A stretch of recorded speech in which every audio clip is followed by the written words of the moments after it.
Chapter 511. Ambush. Reverie _. Through the Black Tower, Ling Han observed and saw a skinny dark old man appear. He looked ordinary but emitted a baleful presence, frightening people out of their wits. This was of course a spiritual infant tier being, but what surprised Ling Han even more was that the old man had the presence of the dead. Corpse Chi. This old man was from the Thousand Corpse sect.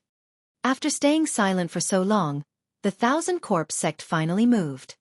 There wasn't just one, as another short and fat old man appeared, looking like a merchant.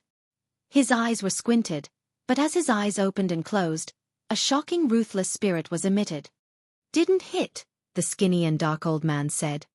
"That spatial spirit tool is truly out of the ordinary, being able to block your attack," the short and fat old man said. "It certainly is remarkable," the skinny and dark old man said. "However, if this thing could be obtained by our sect, then whom would our sect need to fear?" "Haha, that's right." The tubby old man also rubbed his palms, laughing loudly. The problem was, how would they get that treasure? They didn't even know where Ling Han was, so they couldn't even kill him. "Nine Clouds, you've dealt with that kid, what weaknesses could we take advantage of?" the tubby old man said towards one side. Elder Nine Clouds surfaced and said respectfully, "Elder Tian Che, that kid's martial arts talent is surprising, and he has a keen divine sense. I've wanted to attack time and time again, but have returned empty-handed." "Humph, this is the North region where spiritual infant tier warriors are kings. This old man won't believe that even a flower blossom tier junior can't be dealt with." Elder Tian Che was determined. A shockingly chilling glare emitted from his eyes. "God here, and once he appears, immediately take his life," the skinny and dark old man said. "What?" They were startled simultaneously as their gazes turned towards the valley's opening, seeing 8 old men tread over slowly. Within a few steps, they appeared before them. "So it's Winter Moon Sect's fellow brothers." Elder Tian Che cupped his hands in obeisance. "Humph, who's calling you Winter Moon Sect's brothers?" Xiaofan said coldly. "Since you've seen us, hurry up and get lost." "Get lost?" Elder Tian Che sneered. "Xiaofan, you do know what our sect is? The elder of our sect is an almighty shattering void tier elite. 7 senior sect guardians are all at the heaven tier, 33 law kings are at the deity transformation tier, and spiritual infant tier experts like us are in the hundreds." Hearing his words, Xiaofan and the other 7 were stifled. This force was too powerful. Spiritual infant tier experts were actually in the hundreds. Placed in the North region, were all the spiritual infant tier warriors added up even near this amount? The Thousand Corpse sect proved to be an ancient large sect, even just rising from the ashes. It had reached such a scale. "So what?" Ao family's elder rolled his eyes. North region's strongest elite is only the spiritual infant tier, and spiritual infant tier experts that cross over the region wall will have their cultivation, and even their life force, cut. Thousand Corpse sect's base should be in middle state. So why don't you request a deity transformation tier elite comes over? Our sect will unite the vast lands sooner or later, and when the time comes, if you guys don't want to become corpse soldiers, you'll have to live at our mercy." Elder Tian Che said loftily. "A mere region wall, you think our sect's elites can't break through it?" Xiaofan and the other 7 were all shocked. Right, how did the region wall come about? At most, it was the handiwork of a shattering void tier elite, and since that was so, how could it block another shattering void tier elite? "Those who comply with us will thrive, and those who resist us will perish," the skinny and dark old man and Elder Tian Che shouted at the same time. "Bullsh! T." Ao family's elder shouted angrily. "Evil never prevails over good. If your sect master dares to take rash actions, would Middle States Heaven Sword sect and Cloud Phoenix sect not intervene to stop you guys? Stop with the nonsense, either get lost or die." The other 7 spiritual infant tier warriors also looked cold. They were truly so awe-inspiringly righteous, but the thing on Ling Han was too precious, and they could not contest for it. If it were simply an ordinary figure, they'd probably break into a quarrel with the Thousand Corpse sect. The Thousand Corpse sect was certainly loathed by everyone, but the key was that 2 people here weren't rats. They were large old tigers, and striking them could harm one's own bones, so who would be willing to start a fight? Elder Tian Che and the skinny and dark old man snorted, hallooing. As a ceaseless ear-piercing sounded, for caskets slid over from afar.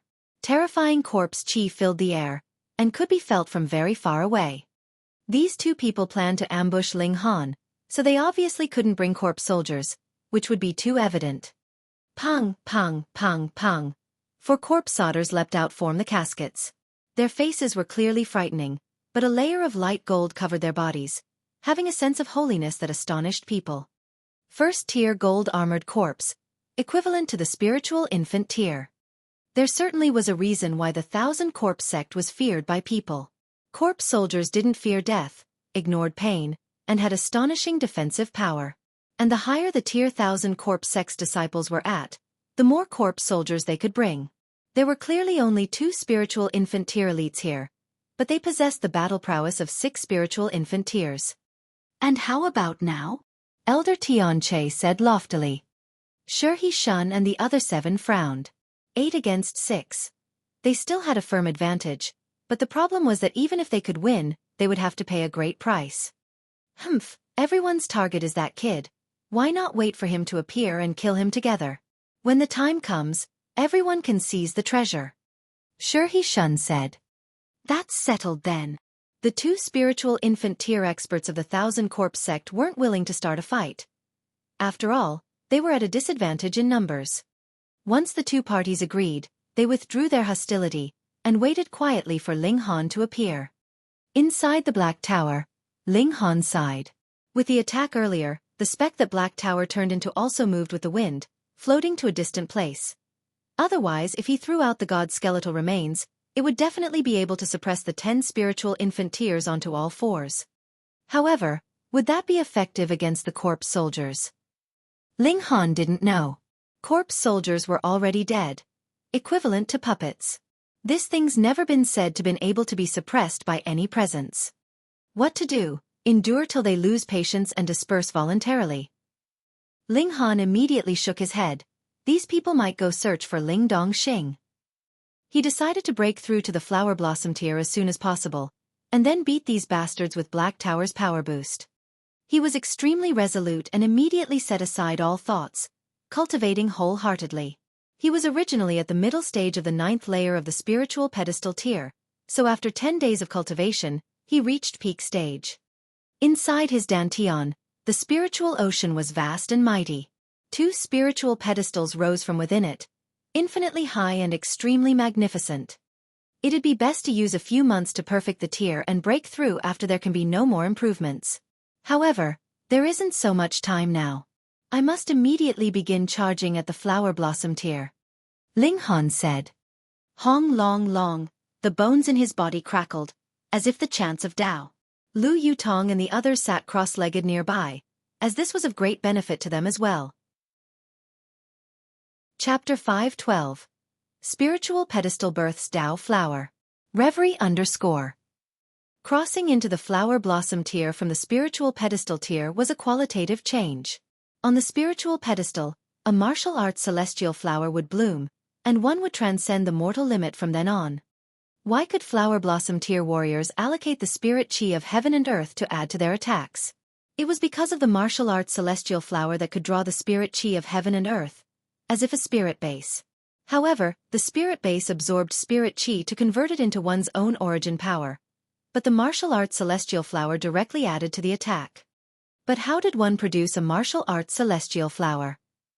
Plant the martial arts celestial flower seed on the spiritual pedestal and wait for it to bud and grow into a celestial flower. One would then be a Flower Blossom tier expert. However, the first step wasn't to plant the seed, but to select the kind of a martial arts seed. Planting one martial arts seed, I can thereby blossom a celestial flower and cross into the Flower Blossom tier. In the former life, I planted a spiritual seed of fire, and after the celestial flower blossomed, I could invoke the fire spiritual chi within heaven and earth. However, it said that some can plant down 3 martial arts seeds, and blossom 3 celestial flowers in the end, being called 3 flowers crown. I possess a 5-element spirit base. Why not try planting 5 seedlings? Martial arts seeds can only be planted at peak stage of the spiritual pedestal tier, so I must make a decision. No need to consider. I walk the path of the strongest, so I'll plant 5 martial arts seeds. Ling Han's expression was resolute as he began to extract from the 5 elements Chaos Lotus's source. This spirit base corresponded to the elements gold, wood, water, fire and earth, so with these as seeds, the martial arts celestial flower he blossomed could also possess 5 different elements. At that time, he would be able to draw from 5 types of spiritual chi in an attack, and that attack power would obviously be formidable. However, stripping from the spirit base's source element was painful, like being cut by a saber, and made his expression twist involuntarily, revealing an intensely pained expression. Lu Yutong and the other girl's heart ached, especially Yu Hongchang's. Her son was flesh that fell from her own body, making her tears almost fall out. Lu Yutong and Li Si-chan grabbed onto her hands on each side, calming her slightly. Extracting the source element of a spirit base. This process was extremely painful, but not dangerous. Ling Han did it once in his previous life, but he had a fire spirit base back then, and only needed to extract it once to finish. Now it was 5 times. Fortunately, this process was finally completed anyway. Having removed the source elements, the 5 elements Chaos Lotus seemed dispirited and inert, somewhat hurt at the core, but it only needed some time to rest and could still recuperate.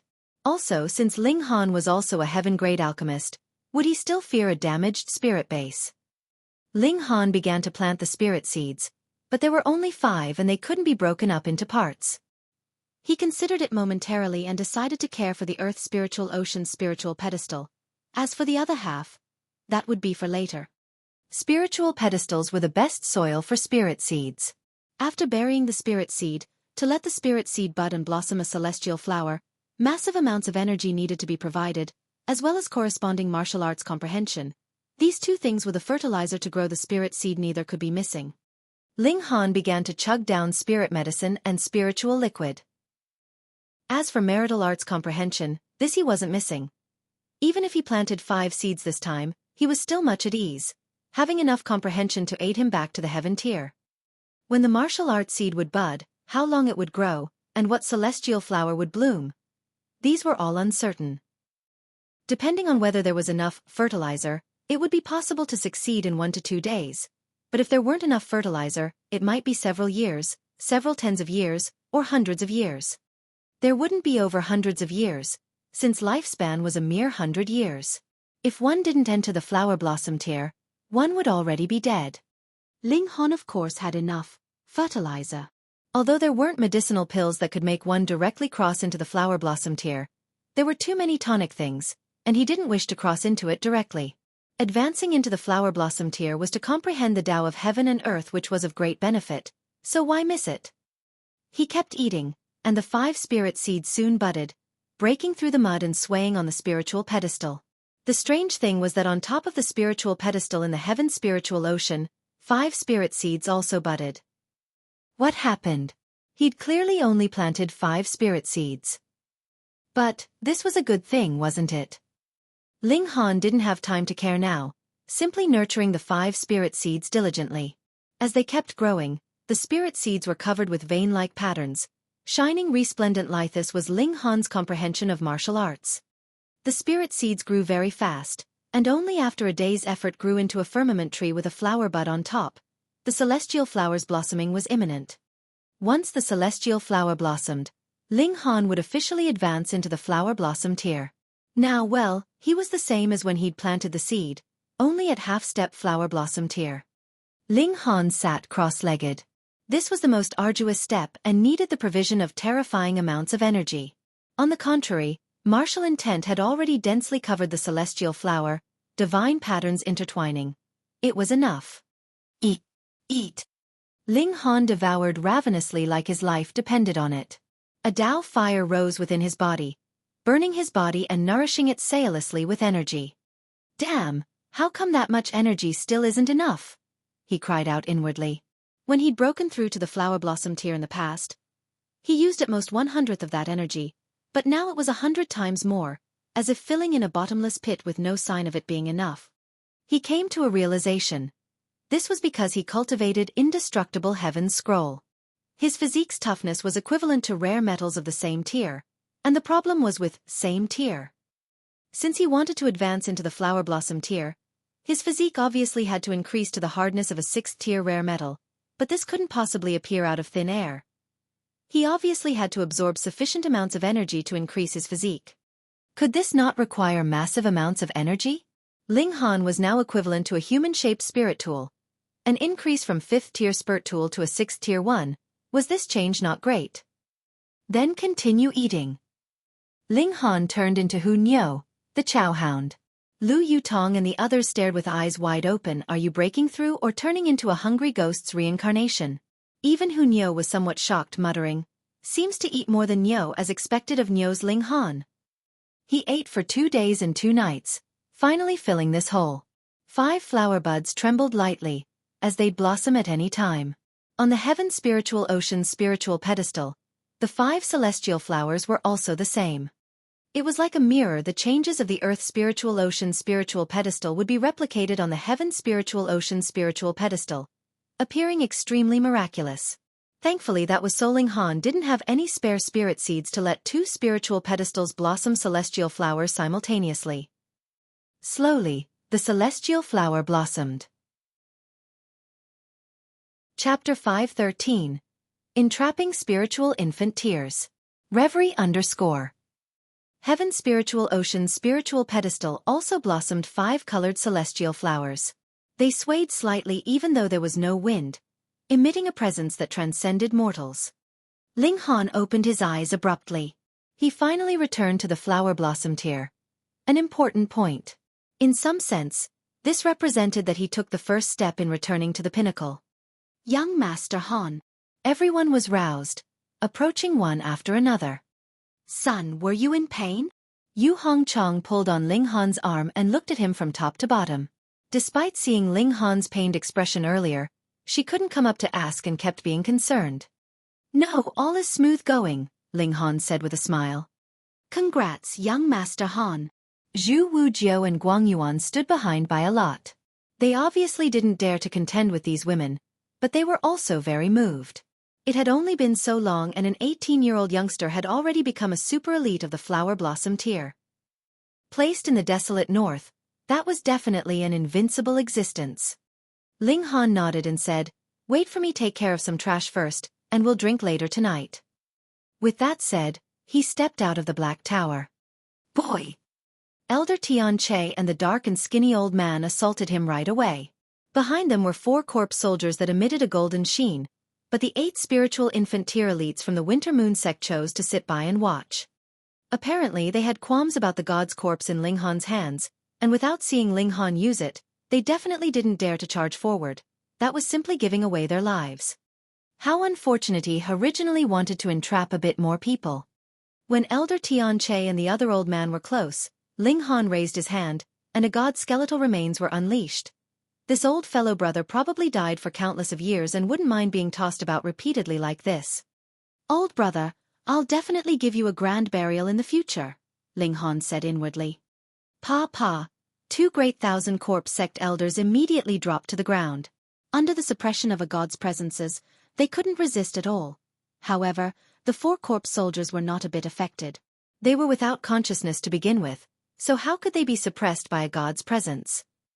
4 gold-armored corpses were spiritual infant tier existences. How terrifying were they? Ling Han didn't use Black Tower's power boost immediately, and instead activated the Thunder Battle Armor. Instantly, a flash of lightning spread open and formed a lightning barrier around him. He immediately retreated. He wasn't so crazy as to fight 4 spiritual infant tier corpse soldiers head-on. Flashes of memories revived in his mind, while Ling Han's feet began to move naturally. Demon Fairy Step. This was a heaven tier movement art. It could only be used after advancing into the flower blossom tier, not belonging to mortals. In his previous life, he specialized in cultivating the Demon Fairy Step, using it even at the heaven tier. A feeling of nostalgia welled up, and Ling Han couldn't help but feel bold and courageous.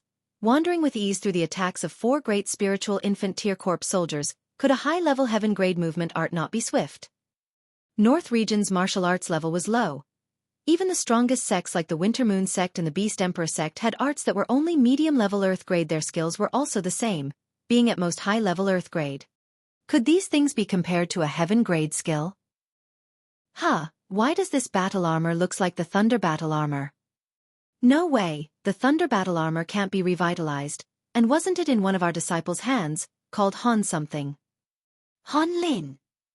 Hiss. Winter Moon Sect's 8 spiritual infant tier warriors gasped in astonishment simultaneously. And Han Lin read backwards Ling Han.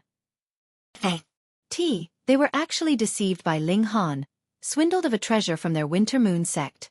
The power of this thunder battle armor worn on Ling Han could even block the after effects of a spiritual infant tier's power. How valuable was it? We have to get it back, the 8 people said all together, their eyes burning with desire. Hee, under the attacks of 4 corpse soldiers, that boy is unknowingly moving further away from the terrifying corpse bones. Great, once he's slightly further away, we'll take the chance to attack. All right, we have to kill him in one strike this time. The 8 people observed and waited for the opportunity. Ling Han seemed to be kindled by the fight and forgot that there were still 8 spiritual infant tier elites ambushing him, but this was understandable. He was being attacked by 4 spiritual infant tier corpse soldiers, so how could he have the room to look left and right? He kept retreating, further and further away from the god's corpse. Now! Ao family's elder and the others dashed out. Ling Han had now escaped from the god's corpse's range of influence, and it was the best chance to attack. Xiao, 5 in the front, 3 in the back, they started attacking one after another. I was waiting for you guys. Ling Han sneered. He had a heaven-tier divine sense, so how could he possibly have neglected these old bastards? This was the battle strategy he drew up, moving further away from the god's corpse to lure these old bastards out. Hearing those words, Ao family's elder and the other 7 felt their hearts palpitate as an uneasy feeling welled up inside them without any obvious reason. This was an instinctive reaction, and after getting to the spiritual infant tier, they trusted their instincts the most. Thus, they immediately halted, wanting to turn to retreat. Too late. Ling Han raised his right hand and another god's corpse was thrown out. Wang, a terrifying presence swirled by, and the 5 spiritual infant tier cultivators that charged in front immediately fell to the ground. While the other 3 staggered, they still escaped the divine presence's area of influence. After all, they were far and weren't influenced much. What a pity, Ling Han cried out inwardly. Still, Ao family's elder and He Shun were amongst the 5 people who fell to the ground, making him very pleased. These were the people he definitely had to kill. He shifted on his feet with the demon birth sword already unleashed, attacking towards He Shun. Don't you dare! Afar, the 3 spiritual infant tier elites stamped their feet hastily. The Winter Moon Sect had a total of 9 spiritual infant tier elites. If 5 were to die here, their strength would decrease sharply by half, almost dropping out of the 4 strongest forces. What don't I dare to do? Ling Han coldly, slicing with his sword. Pooh! He Shun's head was cut off and blood instantly surged out violently. A dignified spiritual infant tier elite, one among the strongest beings of the North region, actually died in such a stupid way. Dying without being able to execute any arts and lying on the ground like a dead dog to be slaughtered as one pleased. How different were they then from an insignificant soldier? He Shun's eyes were wide open, his face ashen. Knowing he was about to die, it was full of grievance. Chapter 514. Ending, Reverie _ Ling Han pushed on. With 4 gold-armored corpse chasing him, if he let them attack as they pleased, the thunder battle armor probably wouldn't save him. After all, how could spiritual infant tier beings be underestimated? Ao family's elder revealed a panic-stricken expression. He didn't want to die and wanted even less to die in the hands of a small figure. Ling Han sneered and said, I'm a heaven-grade alchemist. Me killing you personally, is that not enough for you to boast about? The sword swept by and the Ao family's elder was beheaded, passing away. He leapt repeatedly, reaping all 5 spiritual infant tier warriors' lives, then killed the 2 people from the 1,000 corpse sect at the end.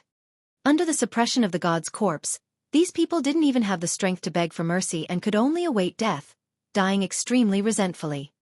Spiritual infant tier elites, beings that should be invincible in the North region.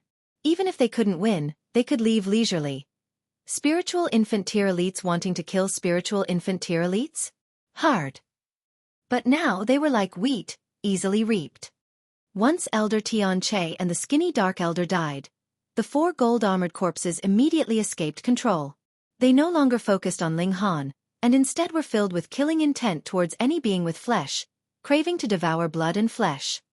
This was the instinct of corpse soldiers. Ling Han sighed. Once the god corpse was out, he could easily control the situation, but it was ineffective towards the 4 already dead corpse soldiers.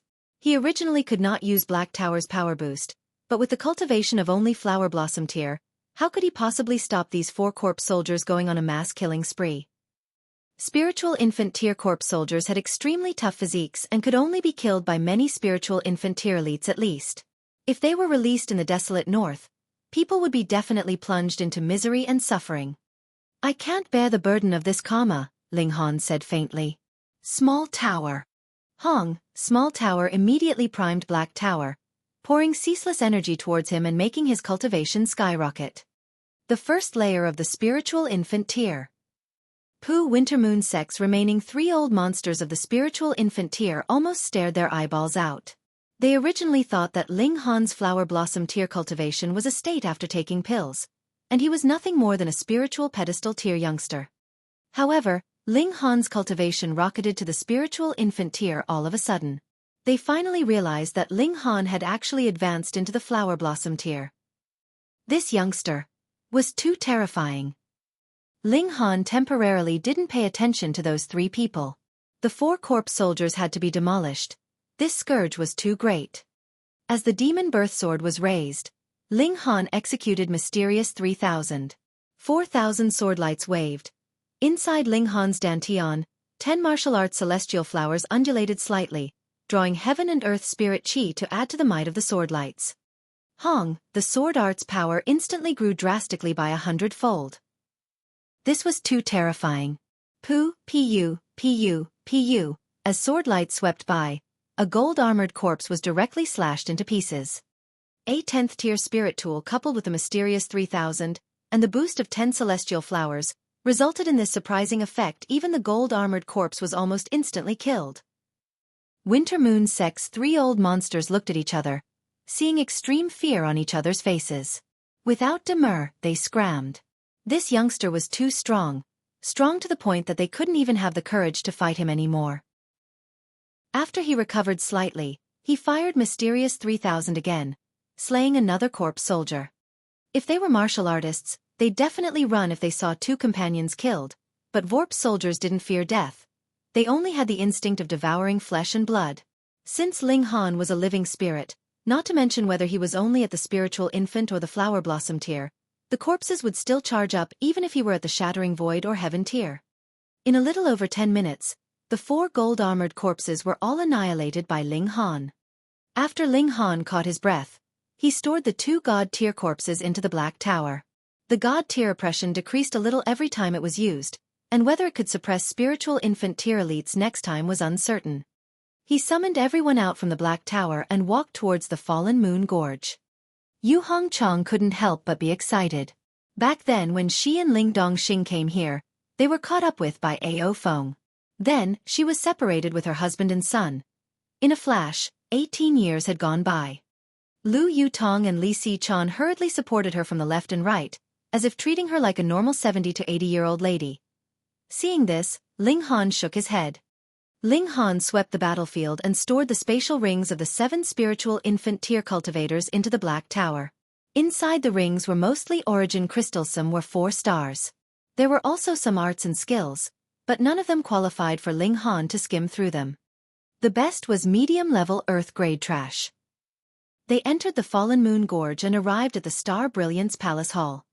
Informed that a heaven-grade alchemist arrived, all alchemists came greeting on their knees.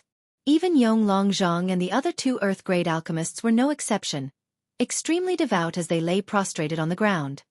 Ling Han helped up the 3 old men one by one and said with a smile, "I already refined the Restore Spirit pill, but I'll refine another medium-level Earth-grade medicinal pill later. All of you come observe." "Thank you, Master Ling." The 3 old men were extremely touched.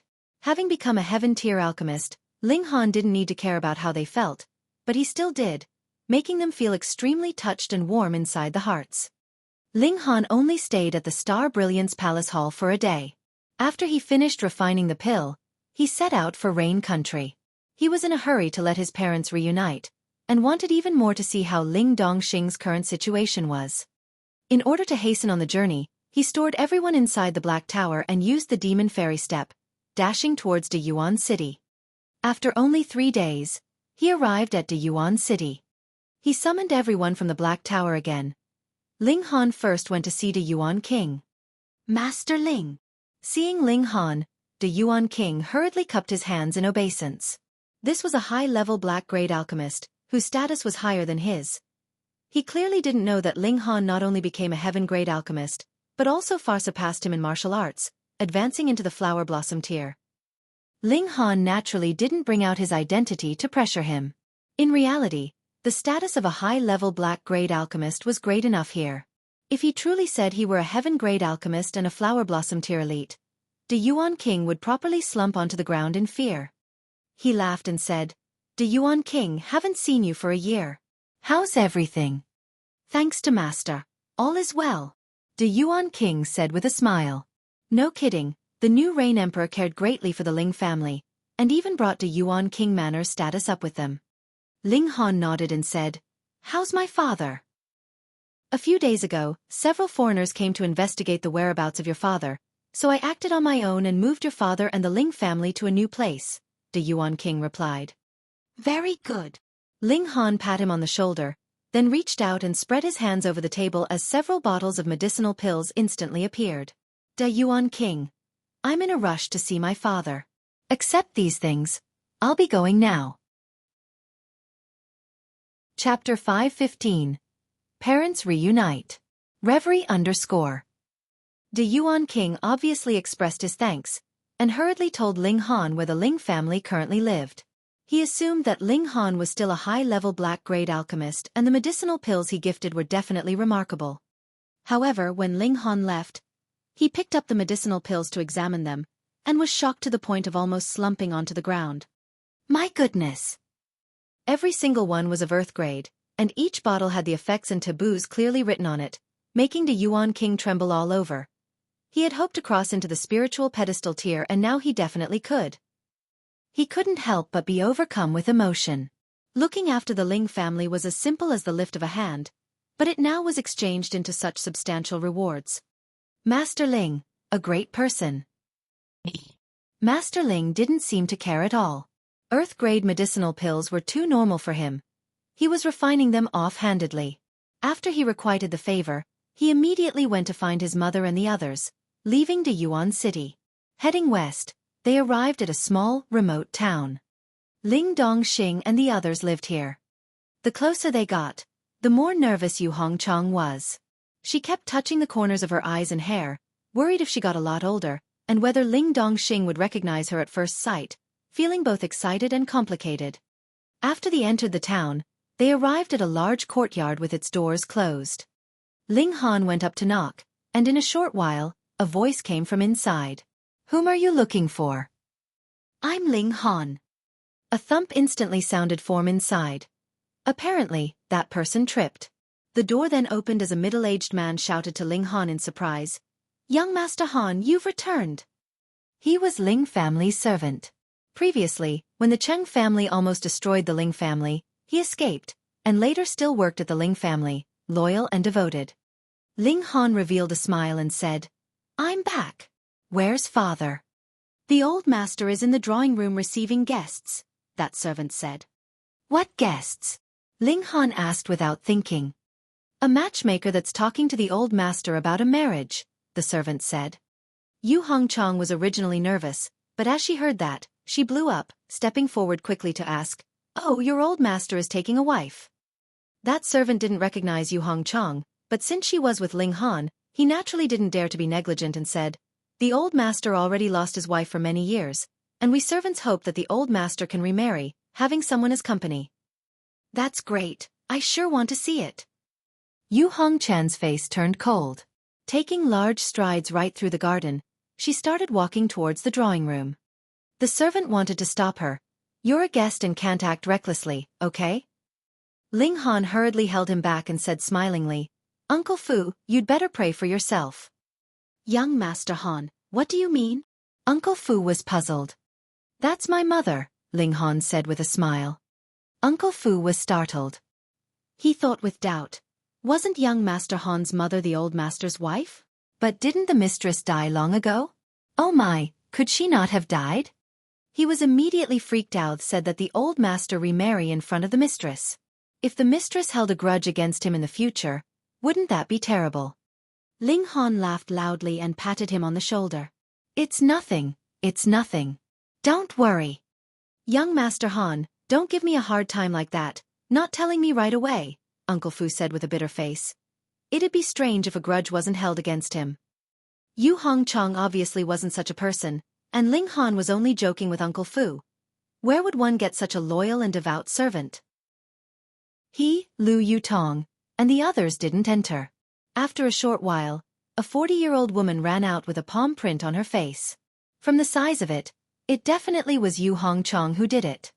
This matchmaker lady probably spoke without much thought inappropriately, angering Yu Hongchang.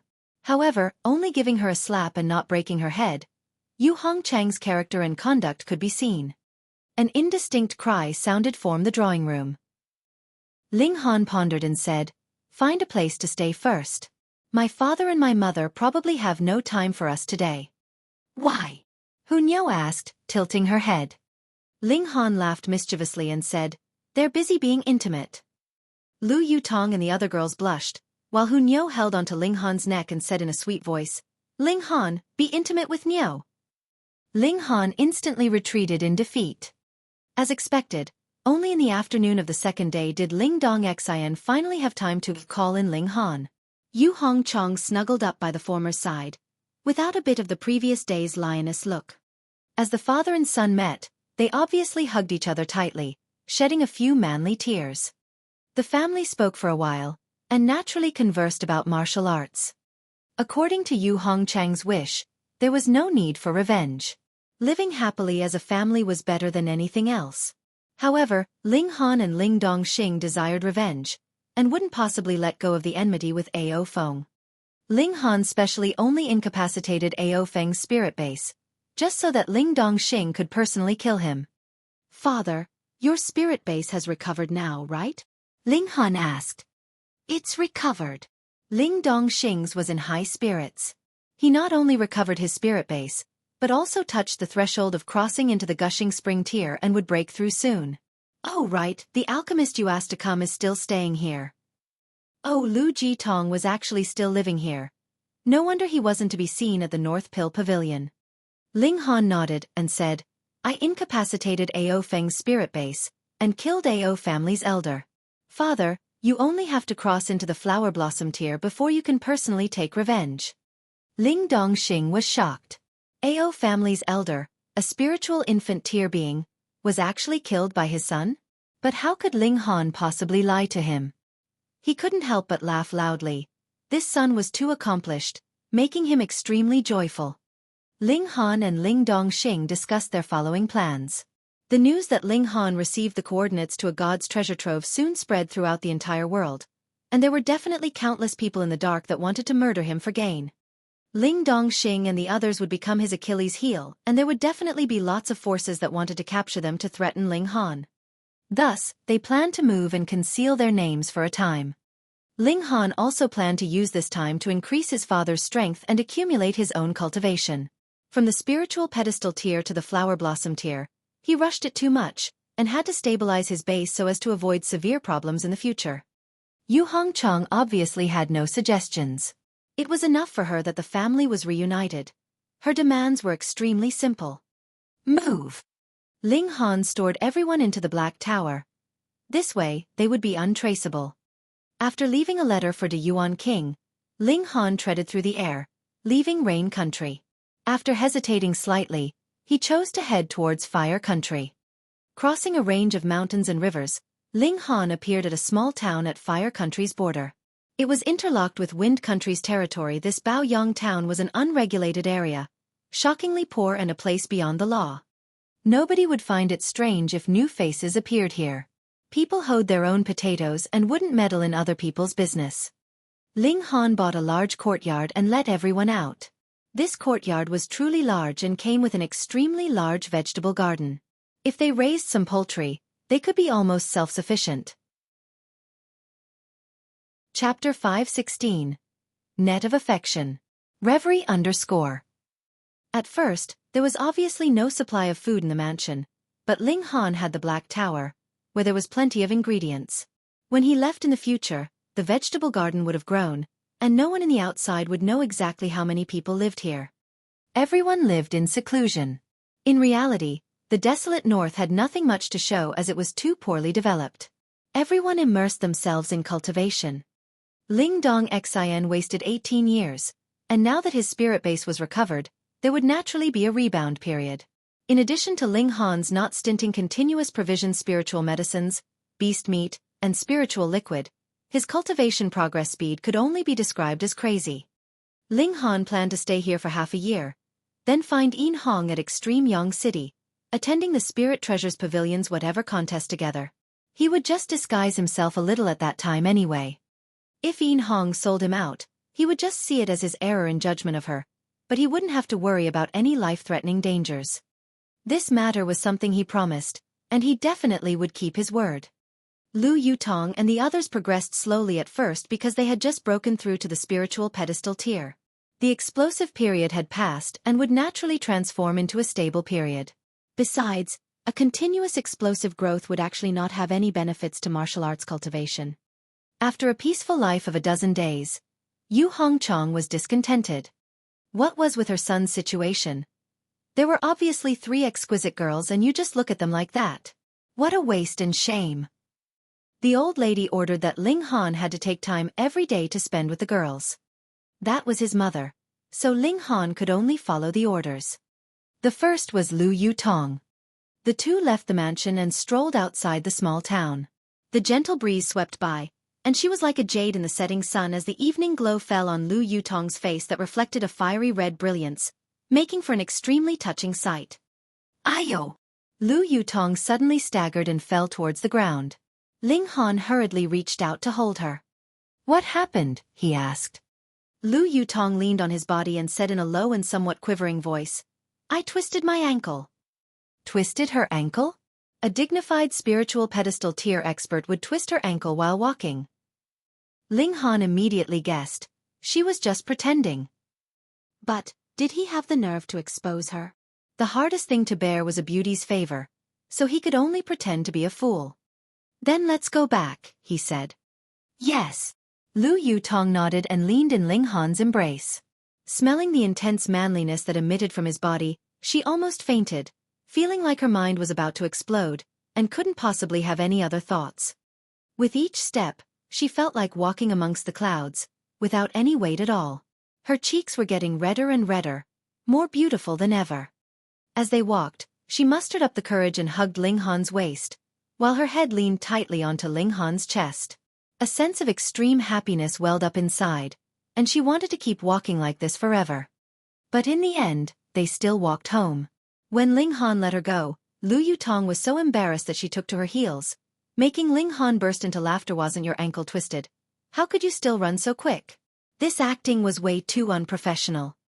On the second day, it was Li Si-chan that he had to keep company. Oh hiya! As they walked, Li Si-chan also tripped and fell. Well, her ankle was twisted too. You guys were taught by the same master, right? Ling Han assisted her back, thinking that this was definitely his mother's idea. Otherwise, these two women couldn't possibly be so shameless. Moreover, they already knew each other for 2 years, so how come they never twisted their ankles before and all did now? The third day, it was Zhu Xian Air. Ling Han sighed and said, You won't twist your ankle while walking too, right? There's got to be some originality. Can't always just twist your ankle, there's no sincerity in that at all. Zhu Xian Air was somewhat at a loss. How come this wasn't as planned? She was rather smart though. Pa and her exquisite body softened, falling towards Ling Han. You couldn't possibly have the heart to let me fall onto the ground, right? Ling Han certainly didn't want to catch her, but thinking that if his mother found out, he'd get terribly scolded. He had to reach to protect this flower, embracing Zhu Xian Air. Instantly, a splendid sensation assaulted him, making his heart palpitate ceaselessly. This was a remarkably beautiful lady, who could touch the hearts of the prodigies in the middle state even with her face covered. It could be imagined how powerful her charm was. Ling Han instantly felt an uncontrollable urge. The longer he was in contact with Zhu Xian'er, the harder it was for him to fend against her charm. He was about to push Zhu Xian'er aside, but this exquisite beauty hugged onto him tightly. Her stunning body completely snugged closely, making him feel clearly just how alluring her physique was. "Brother Han," she said in a low and passionate voice. Ling Han almost had a nosebleed. A lady as beautiful as a celestial fairy leaned in his embrace and let out such a touching voice. If he didn't react at all, then he would be way too unmanly. Xian'er knows that you have someone hidden in your heart, but Xian'er doesn't care. It would be enough as long as Brother Han leaves a place in his heart for Xian'er in the future, Zhu Xian'er said with a dreamlike voice. Ling Han's heart palpitated fiercely. Were there words of love more touching than these in the world? He certainly couldn't let go of heavenly divine phoenix maiden even after a millennium. He still thought that after she became a god, she could live all the way till now, and didn't consider the possibility that she could be in love with someone else. Under these conditions, he couldn't possibly get a second girl, and this was why he didn't have any strange thoughts all along despite interacting with Lu Yutong and Li Xichan for such a long time. However, Zhu Xian'er spread out a great net of tender passion, making him fall into it calmly and collectedly. What a truly alluring woman! Ling Han embraced her and said, "You might have to wait for over 100 years. This wasn't exaggerated. It might be fast for him to return to the heaven tier, and from the heaven tier to the shattering void tier, then from the shattering void tier to the god tier. The time needed was uncertain. However, 100 years for that wasn't a long time. Xian'er is willing to wait," Zhu Xian'er said in a tender voice. She would definitely cross into the flower blossom tier, and at least possess 300 years of life. Waiting for over 100 years was equivalent to being 30 years old. Moreover, following Ling Han and with her talents, the flower blossom tier definitely wasn't her limit. The spiritual infant tier, the deity transformation tier, and even the heaven tier and the shattering void were possible. Since even Zhu Xian'er was willing to wait, what other reason did Ling Han have to say no? If he dared, his mother would whip him. This would be how things will be then. Ling Han hugged the stunning beauty. Neither of them spoke as a light warmth dispersed between them. Zhu Xian'er was very smart, not asking who that person was in Ling Han's heart, not contesting nor comparing, simply fighting silently for a world that belonged to her. The atmosphere was cozy and sweet. "Brother Han, what's that thing hidden in your pants?" hard and somewhat poking at Xian'er? After hugging for a while, Zhu Xian'er suddenly popped with such a question, and reached to touch it. Chapter 517. Running into Old Friends in Foreign Land. Reverie _ On the fourth day, Hunyo waited there. After Ling Han rolled his eyes, the little girl laughed loudly with her hands on her hips, dragging Ling Han for grilled meat. She had no consistency in doing things. A while ago, she said she would strive to cultivate, but after a few days, she began slacking off. What others couldn't accept was that her cultivation actually still increased so quickly. She broke through to the flower blossom tier without a sound, and her battle prowess was unpredictably strong. These days, he rested peacefully and forgot all pressure, simply enjoying his parents' affection and the tender sentiments of the young beauties. Ling Han, however, gained surprising improvements on martial arts. The sword chi he grasped reached 19 flashes, a period of explosive growth. But the 20th flash was another hurdle, which would probably have him stuck for a while. Moreover, he also finally grasped the 2 bone patterns, one acquired from the old vicious mongoose and the other from the unnameable beast king. The vicious mongoose's bone patterns were a supportive art, though even Ling Han didn't know whether it could be called an art per se. It was simply a spiritual pattern, but it could be attached onto a sword, greatly increasing the sword chi's destructive power. It had no offensive capacity at all in itself, and could only be characterized as a supportive attribute. This was very practical, and Ling Han even felt that its effects surpassed the other bone patterns. The other was an art that could fire out a cold ice blade, but Ling Han already grasped the mystical power annihilating dragon star arrow, which was relatively powerful as a long-distance attack. But thinking about it, annihilating dragon star arrow needed accumulation for a certain amount of time before it could be fired, and it was actually an attack launched over extreme distances, while this cold ice blade was a medium to short-range attack, so it just so happened to be supplementary for it. Anyways, more techniques weren't a burden. Each art and skill might have a place where its uses could be displayed. Next, he was going to Middle State, and the mysterious 3000 definitely couldn't be used recklessly there. Otherwise, if the old monsters of the Heaven Sword sect were drawn out, it wouldn't be a laughing matter. Thus, he flipped through some skills and found a sword technique. The Desolate Hell Sword. Ling Han acquired it from an ancient site.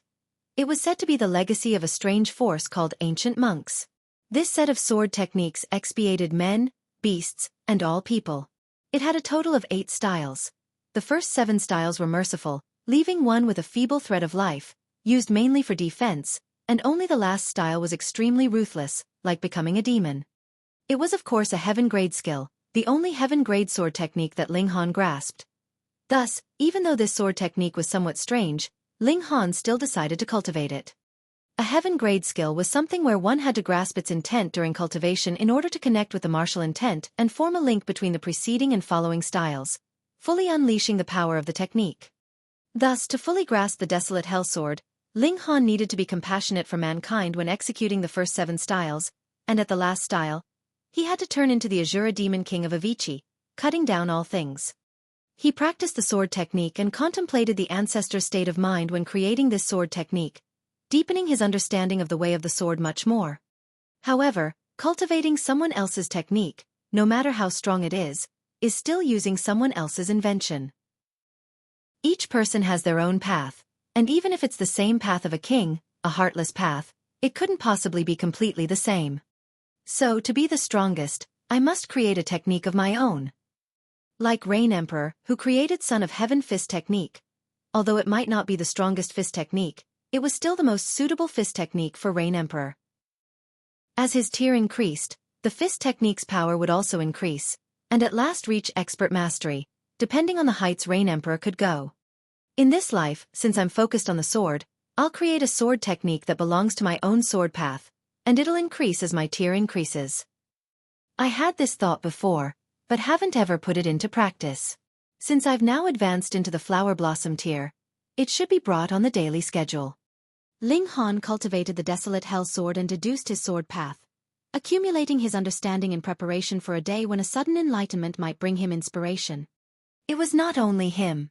After Lu Yutong and the others experienced a moderate period, they then started to leap forward again. Although it wasn't as exaggerated as in his case, it was still faster than most people. Ling Han obviously attended to Ling Dongxing the most. After only 3 months, Ling Dongxing crossed into the spiritual ocean tier. Such speed was truly terrifying. Blindly pursuing higher cultivation wasn't good, as it was somewhat like pulling seedlings to help them grow. It would hurt a martial artist's roots, influencing their future potential. However, Ling Han had no other way, since his father wasn't young, and if he didn't reach the 9th layer of the spiritual pedestal tier to leave enough to charge at the Flower Blossom tier, then Ling Dongxing would only have a mere 100 years of life. Finally having parents in this life and having the confidence to become a god, Ling Han obviously didn't want his parents' happy reunion to last only a few dozen years, so he had to at least get his parents to cross into the Flower Blossom tier. After he became a god, having the time to find divine medicine to refine it into a divine pill, he would make his parents become gods in a single step. The interaction with the 3 girls was more harmonious by the day, and although they didn't have very intimate contact, their feelings deepened by the day. Contrarily, Zhu Xian'er didn't dare to let Ling Han hug her after that bulging bone, and even blushed after glancing at Ling Han's lower body, threateningly beautiful.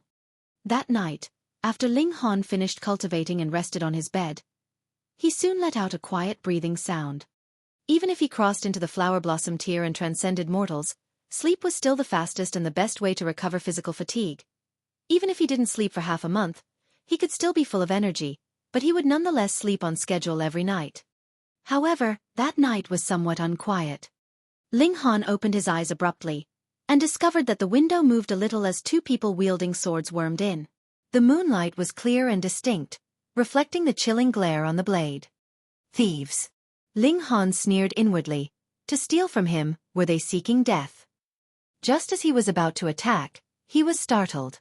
With his eyesight, he could clearly perceive things even in the dark night, so he naturally saw how these 2 people looked. He actually recognized these 2 thieves.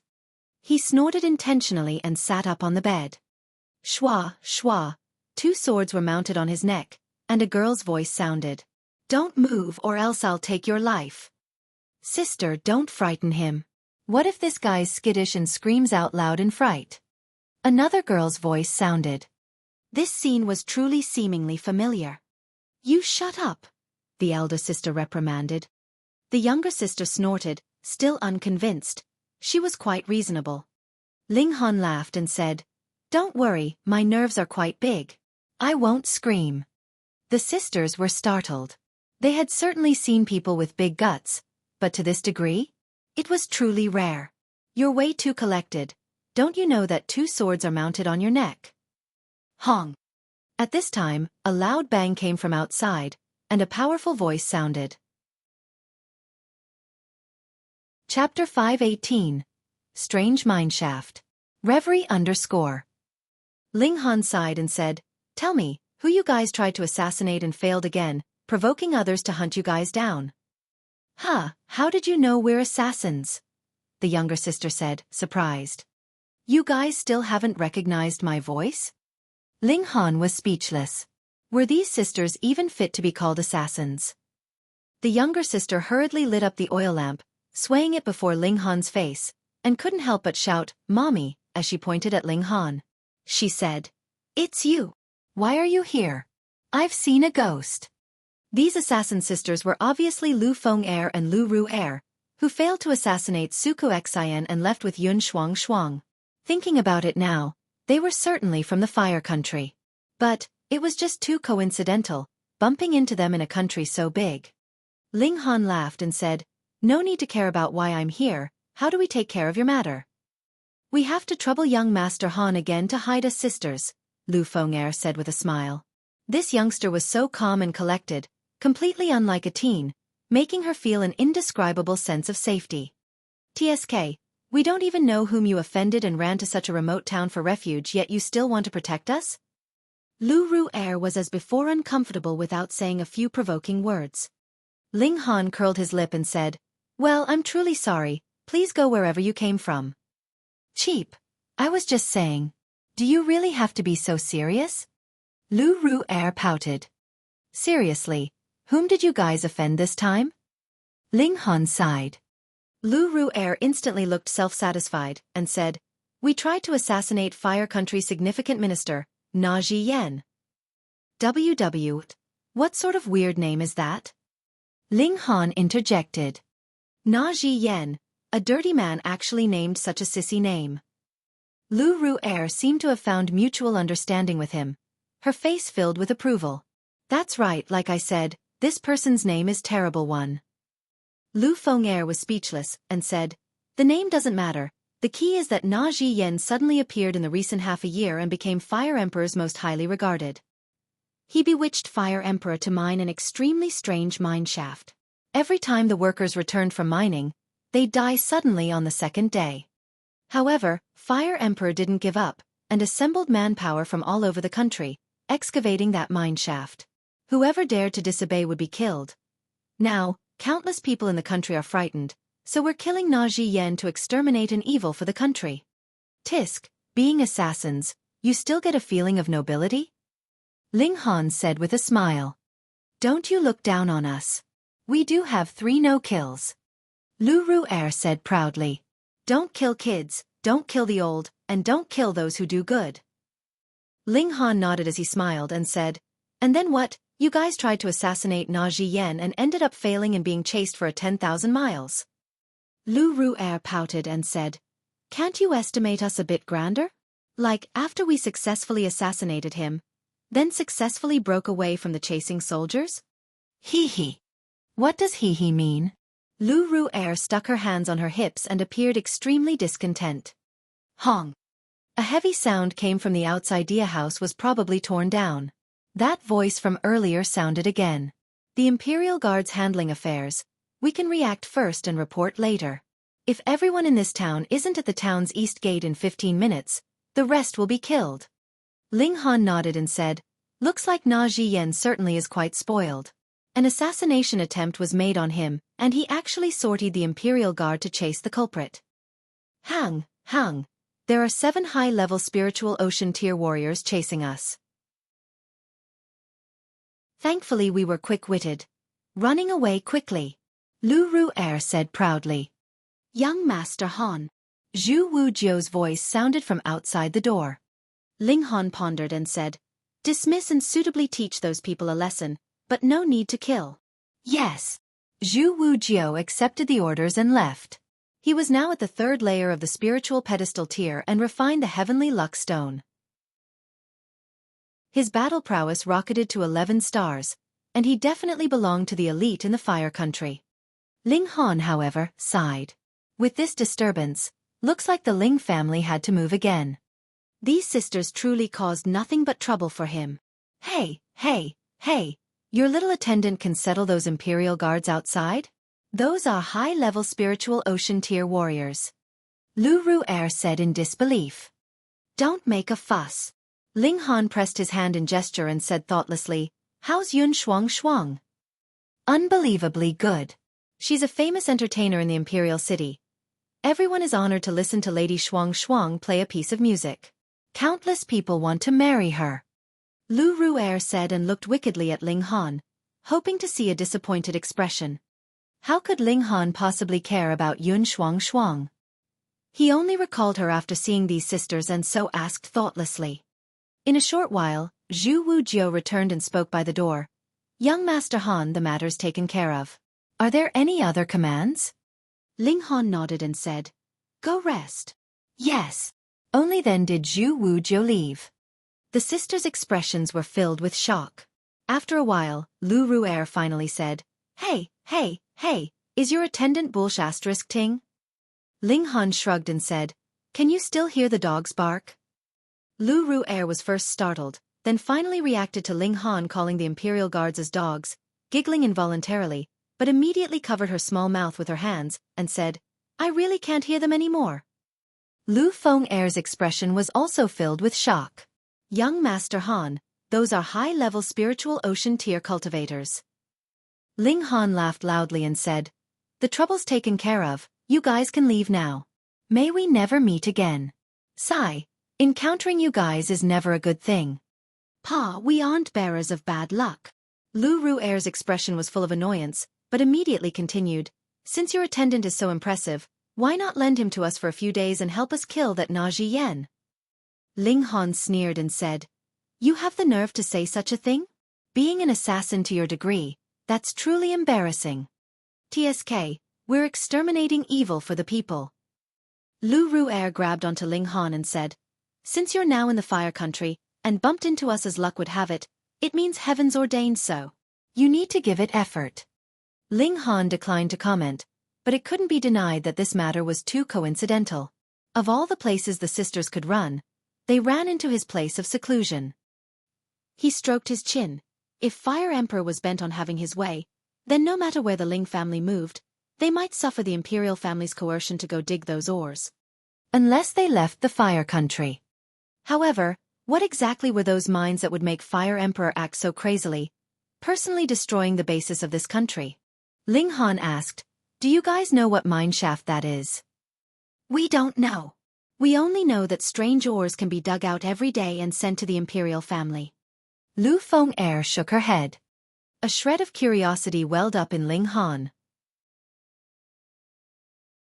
Chapter 519. Going to the Imperial City. Reverie _ For a person like Ling Han, once his curiosity was piqued, it couldn't be stopped. He certainly thought it strange. Those who entered the mine shaft, whether or not they'd ever cultivated before or if their cultivation was high or low, would definitely die suddenly on the following day as long they entered. Unless one never came out. What sort of power was this? And what effects did the excavated ores have that would make Fire Emperor place such great importance on them, not hesitating to force the citizens to die to excavate it for him? He decided to take a trip to the Imperial City. With his cultivation of the Flower Blossom tier and battle prowess of 13 stars, who in the entire Rain country could pose a threat to him? Finding out that Ling Han was headed to the Imperial City, the sisters obviously exulted. But Ling Han didn't bring that powerful subordinate. When only Hunyo followed, they were dumbfounded. What were you two going to do, sightseeing? Young Master Han, Will you bring your precious subordinate? Lu Feng suggested. That's right, that's right. That's the imperial city.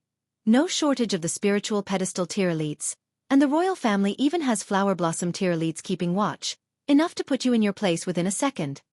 Lu Ru'er said impetuously. Hang Niu can fight 10. Hu Niu said, unconvinced. The sisters knew that Hu Niu was somewhat freakish, but definitely didn't think that this little girl could compare with them, let alone a spiritual pedestal or flower blossom tier warrior. They urged Ling Han to bring Zhu Wujiao along. I said no need, Ling Han said smilingly. With a snap he said, let's go. The sisters were helpless and could only set out, believing that after Ling Han bumped into a nail, he would still return to bring Zhu Wujiao. At the worst, it was just making one more trip. The four set out, hastening towards the imperial city. For Ling Han, this was only a small trip. Hence, he didn't bring Lu Yutong and the others, believing that the matter would be settled within a few days. After a few days, they arrived at the imperial city. Ling Han learned about Na Ji Yen. He was an extremely mysterious person, suddenly appearing half a year ago, then becoming Fire Emperor's favorite, managing the excavation of the mine shaft. Originally, no one took it to heart, but once the excavation began, problems arose. The miners would die suddenly the second day after coming out.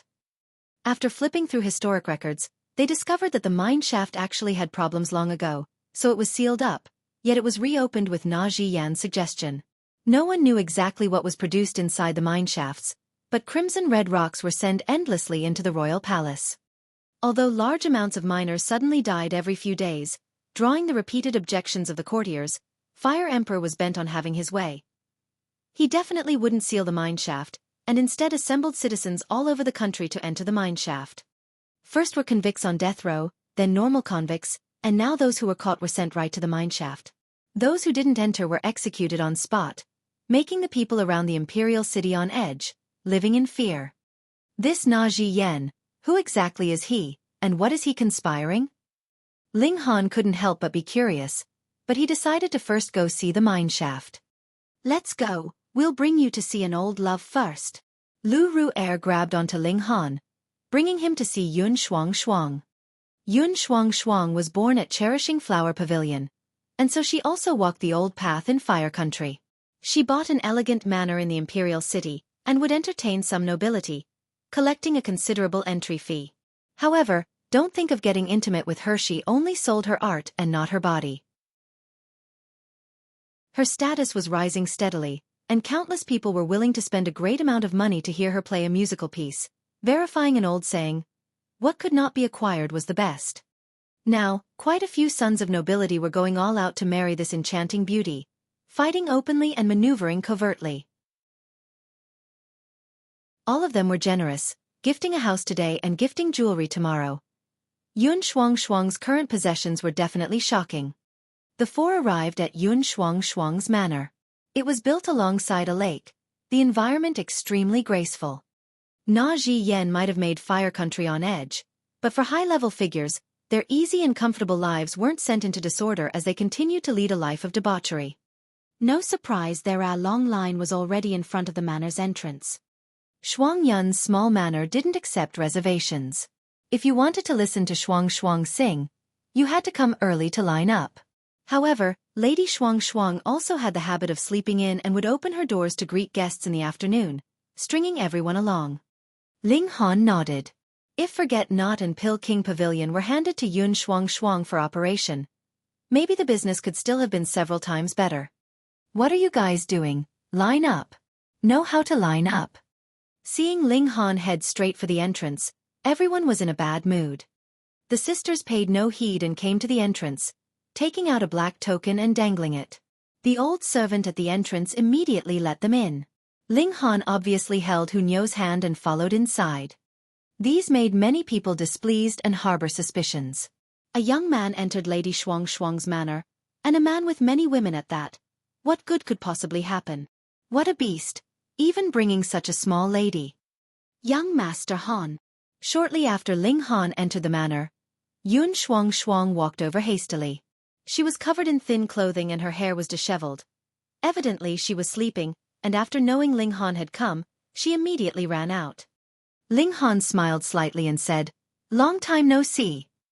Yun Shuang hurriedly nodded, stirred up with tears in her beautiful eyes. For her, Ling Han was her savior who helped her selflessly without seeking reciprocation, unlike other people who targeted her beauty. "Let's go." Hu Niu shook Ling Han's hand.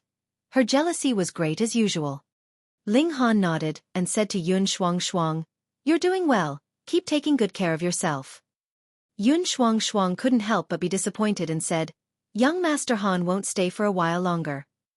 "I'm occupied," Ling Han said with a smile, looked at the sisters and went on. "Regarding Na Zhiyan's matter, I have my own plan. You guys do whatever you need to do.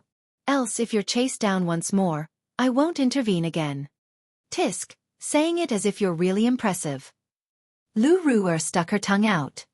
Ling Han obviously wouldn't argue with the likes of her and left with Hu Niu to visit the mine shaft and find Na Zhiyan. He would kill or cripple Na Zhiyan if the man deserved it, did not want to waste time here. An adult and a child left. Those people outside immediately glared over, appearing extremely unfriendly. "Stop!" A youngster jumped out.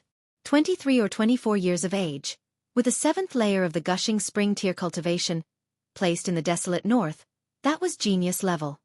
Ling Han sighed. Why did people always have to ask for trouble? "What's your relationship with Lady Shuang?" that youngster asked, his face full of jealousy. A man entered Lady Shuang's manor alone. Ling Han was the first such case. Although he'd only entered for a short while, and nothing could have happened at all, it still made these men outside burn with jealousy. "None of your business," Ling Han said in a terrible mood. "Step aside, don't ask for trouble." "How arrogant!" That youngster sneered and pulled out the long sword at his hips, shaking it slightly. Its chilling glare was piercing. Daring to be disrespectful towards Bo family's descendant? Die! He brazenly attacked with his sword, venting personal hate under fake righteousness. The sword struck towards Ling Han's vital parts, evidently aiming to take Ling Han's life. Chapter 520. Bo family's 7th young master. Reverie _ Haha, that's Bo family's 7th young master, known for being domineering. After not seeing Lady Shuang for 3 consecutive days, Bo Yongfeng's mood was terrible to begin with. This guy's hit the muzzle. Bo family's one of the 7 great families in the imperial city, with a spiritual pedestal tier elite keeping watch. Even the royal family has to give some face. So what if they kill someone? It's over for this guy. Everyone discussed animatedly, delighting in Ling Han's misfortune. They were in a bad mood that Ling Han could enter Yun Shuang's manor by himself. They simply didn't have guts like Bo Yongfeng, daring to attack publicly. Xiao, a sword came. The chilling chi was like a sharp saber. Ling Han shook his head. He originally only wanted to teach the other party a lesson, but since this person attacked aiming to take his life, he obviously would show no mercy. With a casual flick of a finger, a forceful gust of wind was fired out, and with a pu, the sword that immediately reversed and pierced Bo Yongfeng's forehead, coming right out the other end. The head was pierced thoroughly, so the person was definitely dead. Bo Yongfeng looked blankly at Ling Han, as if unable to believe that he would die in such a way. 2 streams of blood tears flowed from his eyes as his body fell towards the ground, raising the dust off the ground. Instantly, all voices disappeared, and only the sound of heavy breathing was left. Bo Yongfeng definitely didn't count as an elite in the imperial city, but cultivation of the 7th layer of the gushing spring tier wasn't low, either.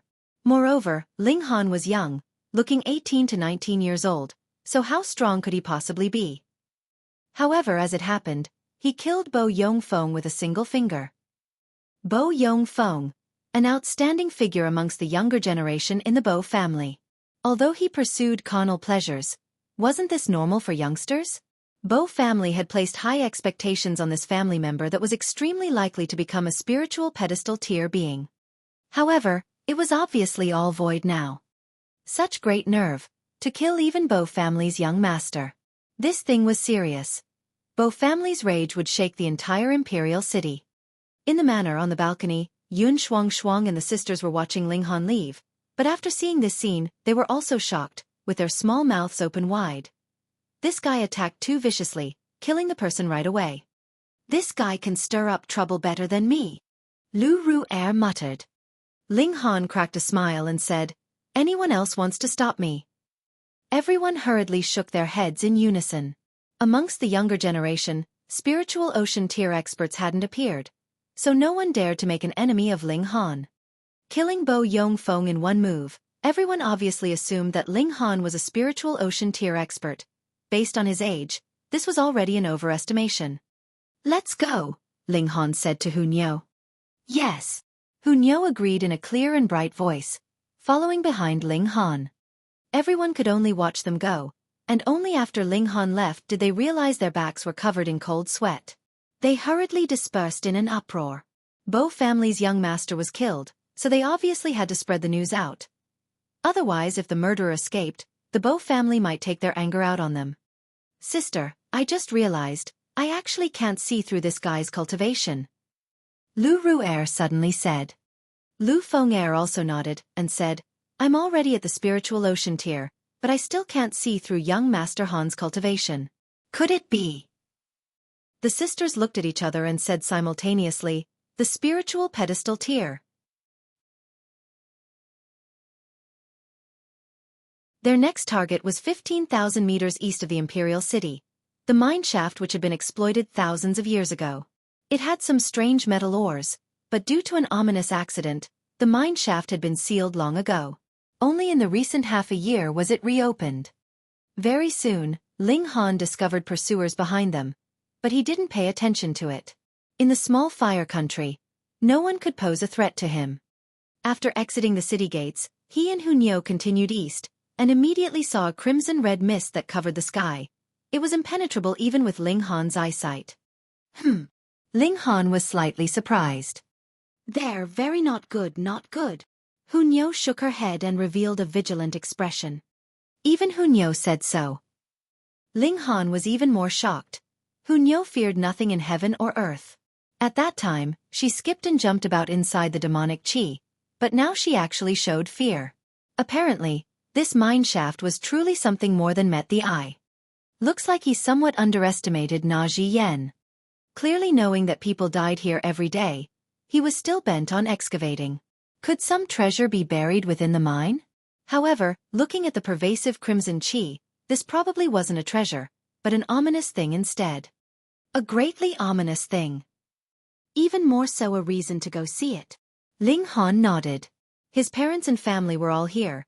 He was afraid that something similar to that of a 1,000-corpse sect conspiracy would happen, making the entire desolate north a land of the dead. The lurking perils had to be eliminated. Nyo, want to enter the Black Tower first? Ling Han asked. Hunyo bit on her finger thinking and said, no need for now. In other words, when they really entered the mine shaft, or stayed there for too long, even Hunyo would possibly not be able to endure it. Ling Han became even more vigilant, but fortunately, those who entered the mine shaft suddenly died only on the second day they came out. So as long as it wasn't instant death, he could enter the Black Tower and invoke its power to resist whatever threat that would be. He and Hunyo walked towards the mine shaft, but more and more people tailed them and were becoming bolder, no longer in fear of being discovered by Ling Han. When they almost arrived at the mine shaft, 10 people caught up to them. Halt!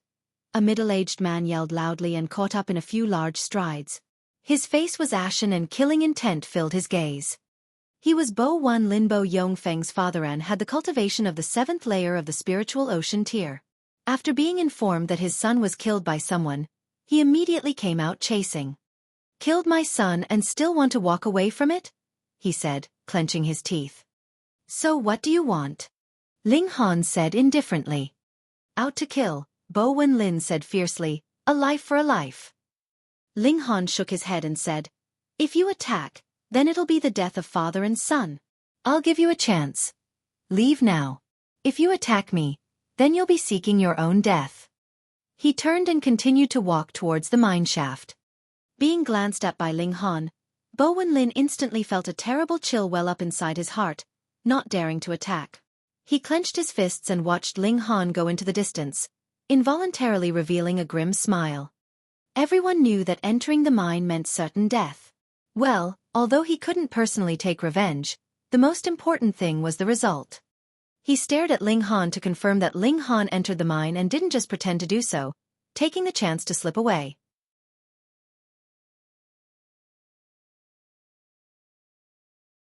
Chapter 521. Entering the Mine Shaft. Reverie _ The mine shaft was heavily surrounded by guards not to stop people from entering, but to prevent people from escaping. After knowing what this place was, who would run in on their own accord? Every day, many people were detained and escorted here, temporarily staying here. After the previous group of miners died, the new bunch would obviously be sent down. Those who refused to go down? Immediately beheaded. Under the heavy pressure, even if they could only live for a few days, many people wanted to bet their luck maybe they would be an exception and not die. To prevent the escape of the miners who temporarily lived here, a tall wall was erected, piled up from heavy rocks. It definitely couldn't be dug through by normal people. It was like the Great Wall, reaching 65 meters, and just as hard to leap over. Moreover, guards patrolled underneath the tall wall. Escaping was as hard as climbing the skies.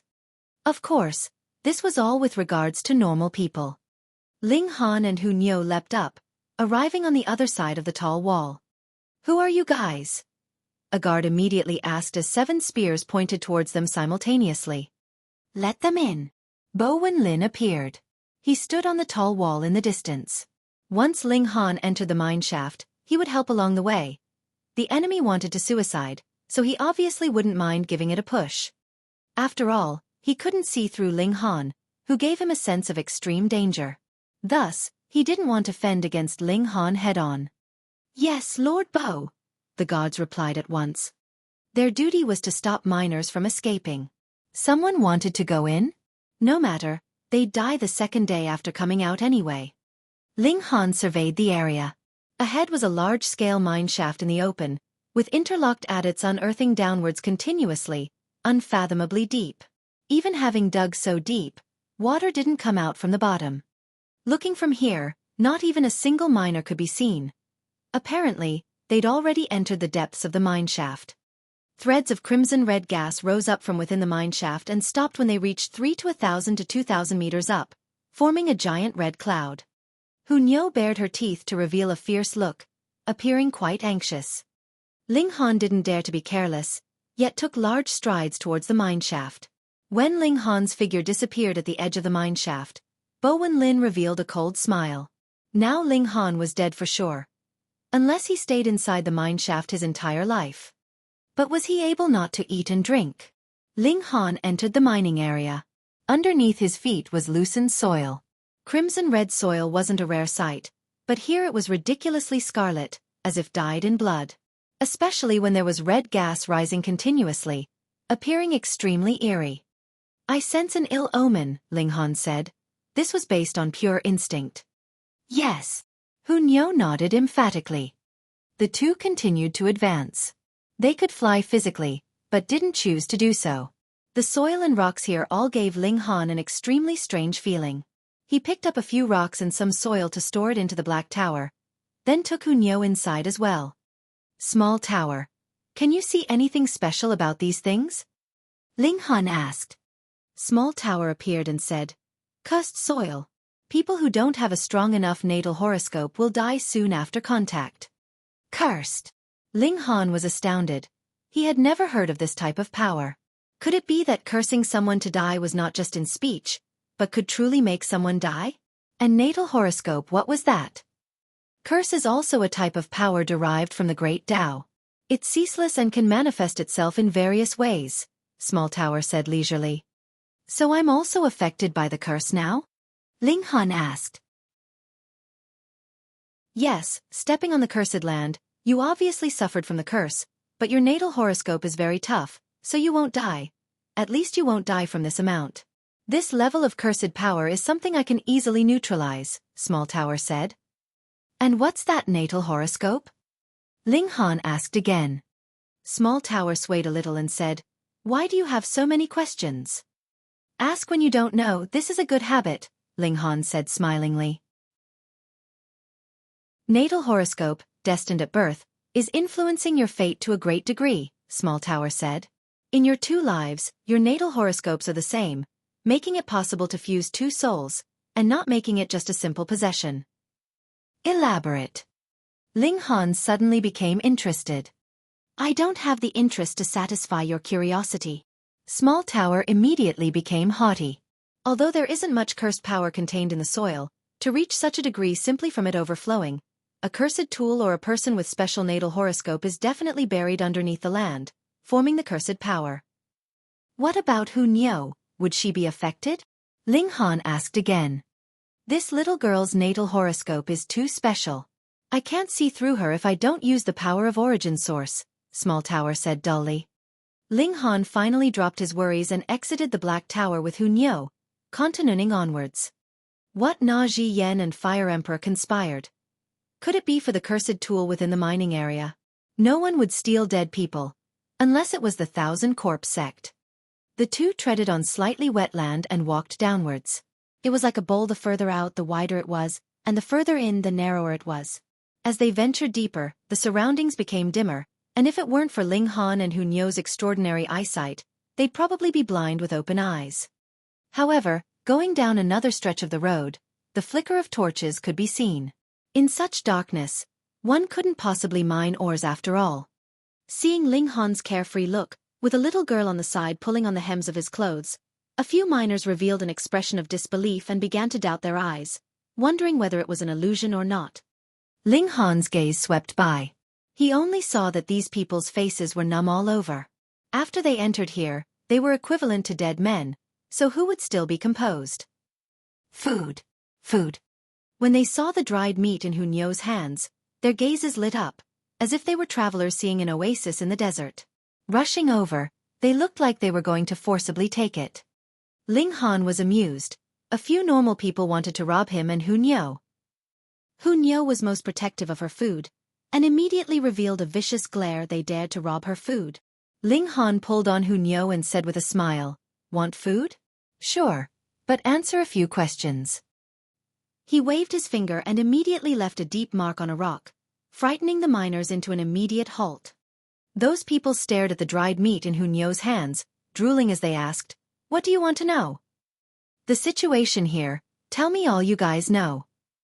Those people looked at each other and nodded, beginning to talk one after another. They were sent here 7 days ago and brought 2 days' worth of food and water into the mine. If they wanted to acquire more food, they could only do their best to mine ore, and use the ores to exchange for food. However, the ores were very rare here, so they all looked hungry as wolves, almost cannibalizing each other. Ling Han found it strange and asked, "The people outside will actually replenish your food? How do they give it to you?"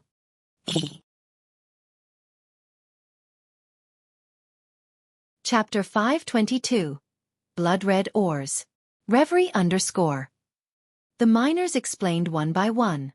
Ling Han gave them food to dispel their misgivings as they told him everything he wanted to know. So, it turned out that one would die on the second day of leaving the mine shaft. That was right, but it didn't mean that one wouldn't die if one didn't leave. In here, some people would die suddenly after 3 to 4 days, and some people could drag on for 10 days to half a month, but without exception, all would die in the end. With a day of life, they would linger on whilst at death's door for 1 day. They still needed to struggle to fill their stomachs.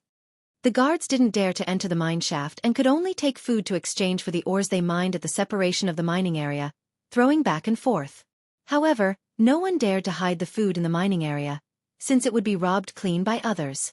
They ate it immediately as they got it and definitely wouldn't leave a single bit. Although this was a mine shaft, there weren't many blood-red ores, so some people who had a tough life weren't killed by the curse but died of hunger and thirst. No one would think of eating their corpses, because the dead's meat was black, extremely toxic or something. Anyway, whoever ate it would die. Thus, other than the misdeed of some people eating others at first, it never happened again. Not everyone was doing their best to dig ores. Some people banded together, or those who thought they were strong enough, began the business of robbing. However, the people here died too quickly, and all gangs and elites would soon vanish into thin air. As Ling Han listened, he didn't quite know how to feel. "They're so pitiful," Hu Niu said. Never would have thought this little girl would pity others? Ling Han rubbed Hu Niu's head and said, "Niu's grown up, knowing to care for others." However, they can't steal Nyo's food to eat. Hu Nyo immediately defended her rights. Ling Han smiled faintly and said to those miners, "Did you guys dig up any ores? Give it to me, sell me a piece." He took out a bunch of food and water again. "I'll give it to you. I'll also give it to you. Buy mine." Those miners hurriedly crowded in, fumbling out blood-red rocks that were pathetically small. The largest one was only the size of a pinky. Fearing that Ling Han would be dissatisfied, they looked at him with hopeful eyes, fearing that he'd say no. Because Ling Han gave much more food than the guards outside did, and it was also much tastier. Ling Han had mixed feelings. It was only some food, yet it could make people so meek and subservient. He distributed the food to everyone and stored those ores, an extremely small amount that could all be held within a single grasp. He placed the ores in his hand and instantly felt the martial flower within his body aroused with an intense rapaciousness, wanting to devour and absorb these rocks, to be precise, a certain substance within the rocks. At this moment, 5 burly men came out from the mine roads at the bottom, and seeing the food in people's hands, they instantly revealed an expression of burning desire.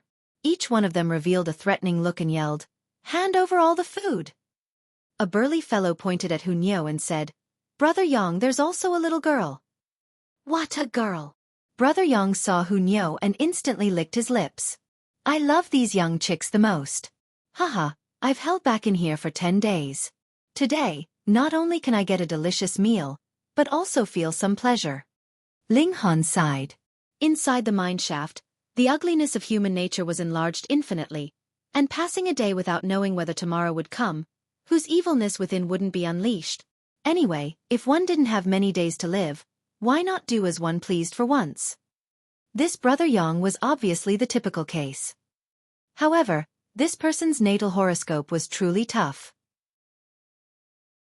Staying in here for 10 days and not having his life taken away, this confirmed an old saying that bad guys lived for thousands of years. Seeing these 5 people, the miners all trembled in fear. These 5 had a notorious reputation. It was said that before the other miners came, the 5 were already tyrants here, but they could never die. The gods truly had no eyes. They had already fallen to such a degree and had to be bullied by these scums. "Little beauty, brother will take you to have some fun." Brother Yang stared at Hu Nyo, almost drooling out of his mouth. "The gods won't take you, then I will." Ling Han snorted faintly and pointed out with a finger. Pooh! A hole opened in Brother Yang's head and penetrated all the way to the back of the head, blood mixed with white-colored brains splattering violently. Everyone was first startled, and then the 5 burly fellows immediately screamed. If one didn't personally hear it, it was truly hard to imagine that 4 burly men could actually let out such a womanish scream. They turned to run right away, knowing they bumped into a hard spot. "All of you can stay." Ling Han flicked his fingers and 4 flashes of sword chi fired out. Pu, pu. The 4 people instantly fell to the ground, thoroughly dead. The miners looked at Ling Han with gazes of reverence, and also filled with gratitude because once Ling Han showed his strength, they definitely would reply honestly. However, Ling Han chose to use food to exchange with them, evidently treating them as humans. "So we're still human." Some spirit ignited with the miners' eyes, so they weren't walking corpses waiting for death to befall them. Ling Han saw this, and made up his mind to immediately communicate with the Fire Emperor and Na Yen, making them give up on the idea of excavating the mine shaft. Then, he would store all the miners into the Black Tower, purify the curse on them, and then have them leave. They were just a few normal people, and couldn't possibly discover the secret of the Black Tower. They would only feel as if they slept, and then everyone would return to normal. With his mind set, Ling Han turned around. The martial celestial flower within his body could no longer endure the intense craving to devour these ores. Ling Han tried to refine the smallest rock, and a strange power was instantly extracted from within the ore and entered his dantian, being absorbed by the martial celestial flower. The vein-like patterns on the celestial flower radiated and raised a wave of red chi. The celestial flower grew slightly. The extent was truly pathetic, but Ling Han was sure that the martial celestial flower certainly grew a little. However, his bloodlust was also stimulated, giving him the urge to act violently. This was shocking. The martial celestial flower's growth couldn't be separated from one's understanding of martial arts without deepening martial comprehension, The celestial flower would never grow and bear fruit in the end, birthing a spiritual infant. Ling Han had the complete martial arts experience, so he naturally didn't need martial comprehension. But for others, martial comprehension was the most important thing after crossing into the flower blossom tier. These ores could let martial artists go around it. Inconceivable. If there were a bit more of these ores, then wouldn't a flower blossom tier, spiritual infant tier, and even a shattering void tier be easily achievable? Ling Han immediately stored the rest of the ores into the Black Tower and said, "Small tower, analyze it. What are these things?"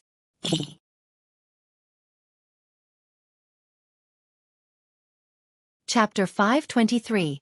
Criminals on the Death Row. It's an ordinary rock, with a slight bit of source power. Small Tower very quickly transmitted a divine sense message to him. Ordinary. Ling Han was surprised. A rock that was capable of directly raising the martial cultivation of a flower blossoming tier cultivator, could it actually be ordinary? If there was a countless number of these ordinary rocks, it was guaranteed that even a pig could advance to the shattering void tier. Even becoming an immortal might not be impossible. It would not be inappropriate to call them divine rocks, so how could they possibly be ordinary? Origin power? Ling Han shook his head. Why can't I sense that? Not origin power, but source power, Small Tower explained. Ling Han was startled and asked, the same kind of source power in the primal chaos source rock? That's correct. But the amount of source power inside is pitifully little. I can't be bothered to absorb it. Small Tower declared in a tsundere tone. Just hear what it was saying. Ling Han gritted his teeth. You did it deliberately, didn't you? Trying to infuriate him, right? He said, I won't mind if you get me some, the more the better. He did not need martial comprehension, but his parents did. If there was a large supply of this type of mineral rock, he was sure that Ling Dongxing and Yu Hongchang would be able to smoothly break through to the flower blossom tier. He suddenly understood. Why was the Fire Emperor willing to spare no expense to obtain these ores? That was because this could allow one, in a situation wherein they possessed no cultivation technique and did not have enough ability of comprehension, to complete the leap over the Dragon's Gate leading to transcendence from this mortal world. However, if that was the case, it would be a little difficult for him to persuade the Fire Emperor to stop. Because this involved breaking through to the next major cultivation tier, which also meant the difference of an additional 200 years of lifespan. Without breaking through to the flower blossom tier, mortals would only possess a mere 100 years of lifespan. The Fire Emperor had used up at least half his lifespan, so stopping him from breaking through to the flower blossom tier would be equivalent to taking his life. He was sure that this emperor would definitely not be persuaded easily. Since he is not willing to listen to persuasion, then I can only beat him into submission, Ling Han thought very violently. These rocks also possess extremely large amounts of violent traits. If you absorb too much with your current cultivation level, you will definitely not be able to control it. You will experience a drastic change in character, and become a wild man that only knows slaughter and bloodshed, Small Tower said. When Ling Han heard this, he immediately gave up the thought of bringing some of these mineral rocks for his parents, and asked, even the Black Tower is unable to erase these emotions inside them. The hardest thing to grasp is human nature. Unless I erase all your memories completely, Small Tower suggested. Forget it. Ling Han hurriedly shook his head. He had absolutely no desire to erase his parents' memories and for them to become complete strangers. Furthermore, he had a lot of confidence that he could deliver his parents up to the flower blossom tier. With an additional 200 years of time, he should be able to enter into the realm of immortals and get an immortal alchemical pill for his parents to help them succeed instantly. Ling Han was still quite confident in his personal talent in alchemy. Ling Han decided to deal with Na Zhiyan and the Fire Emperor first, then come back here to study this mine shaft and find out what exactly was buried inside. The two of them very quickly exited the mine shaft and began walking towards the city walls. Halt! The guards called out. His natal horoscope was extremely tough. Unless he stayed in the mine shaft for a number of years, he would not be affected by the curse. Furthermore, even if he was, didn't he still have the Black Tower? This divine item had extraordinary skill in matters like eliminating evil and curses. Since I only have half a day left, I should go and cause great havoc, he declared, putting on a pretense of madness.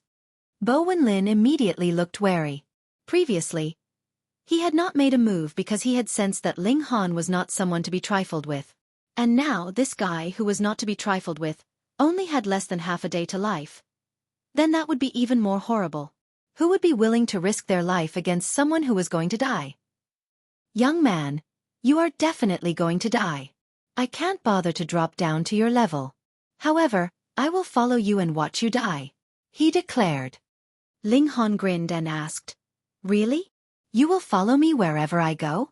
You dare? Haha, is there any place in this world that I, Bo Wenlin, dare not go? Bo Wenlin laughed coldly.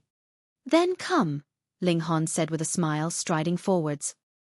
He was heading in the direction of the Imperial City, and Bo Wenlin stopped the guards here from pursuing.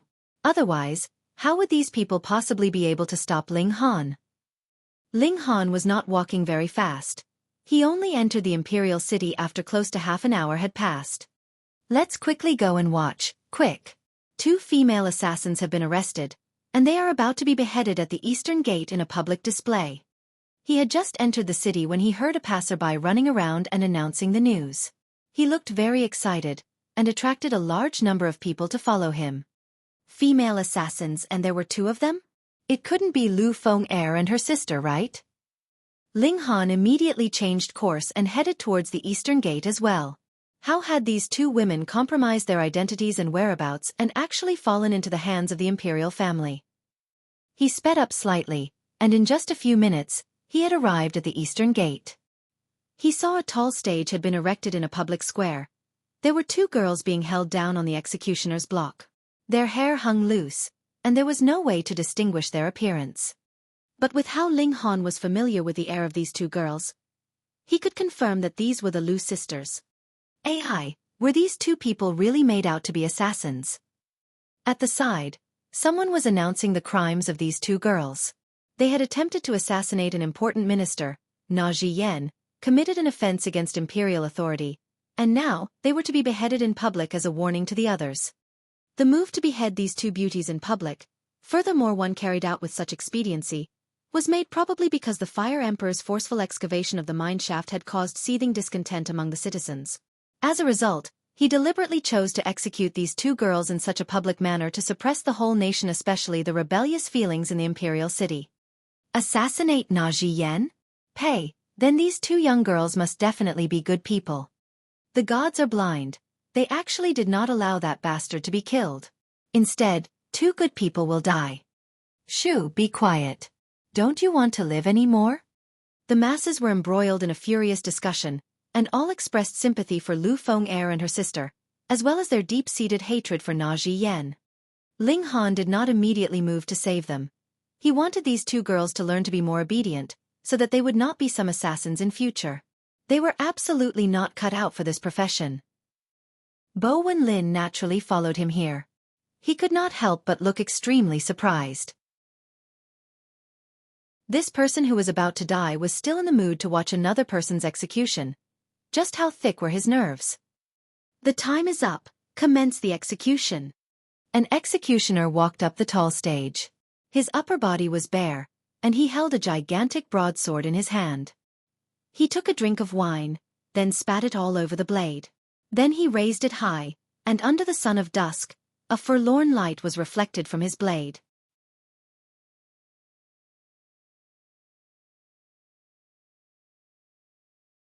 Chapter 524.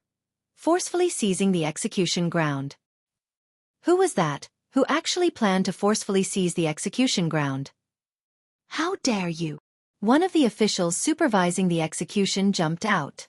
He was in the spiritual ocean tier, and in a small place like Fire Country, he could definitely be considered a master.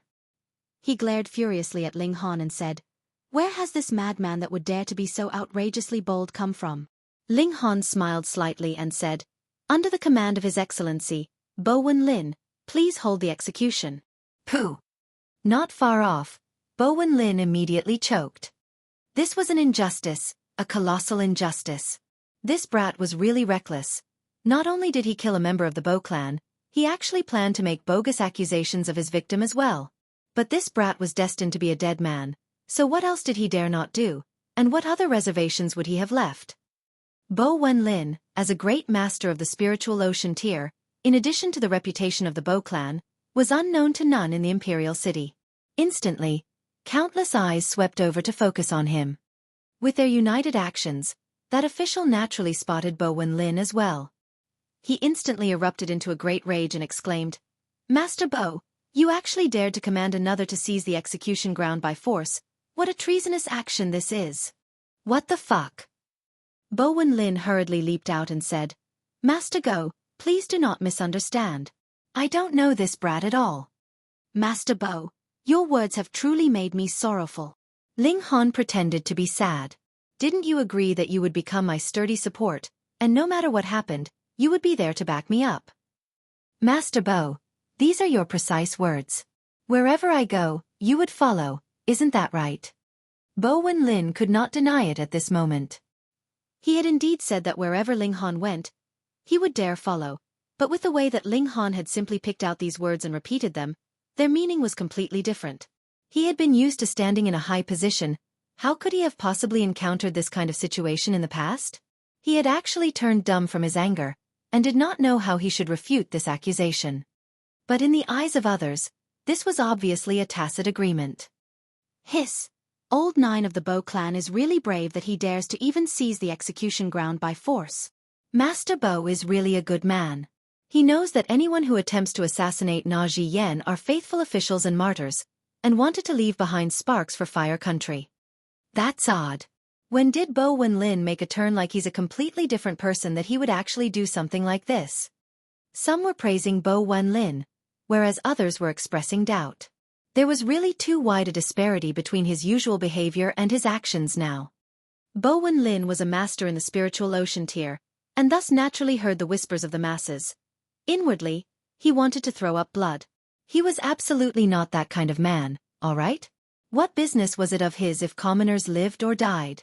It was only because Ling Han had killed his son that he had made a move to stand and oppose Ling Han.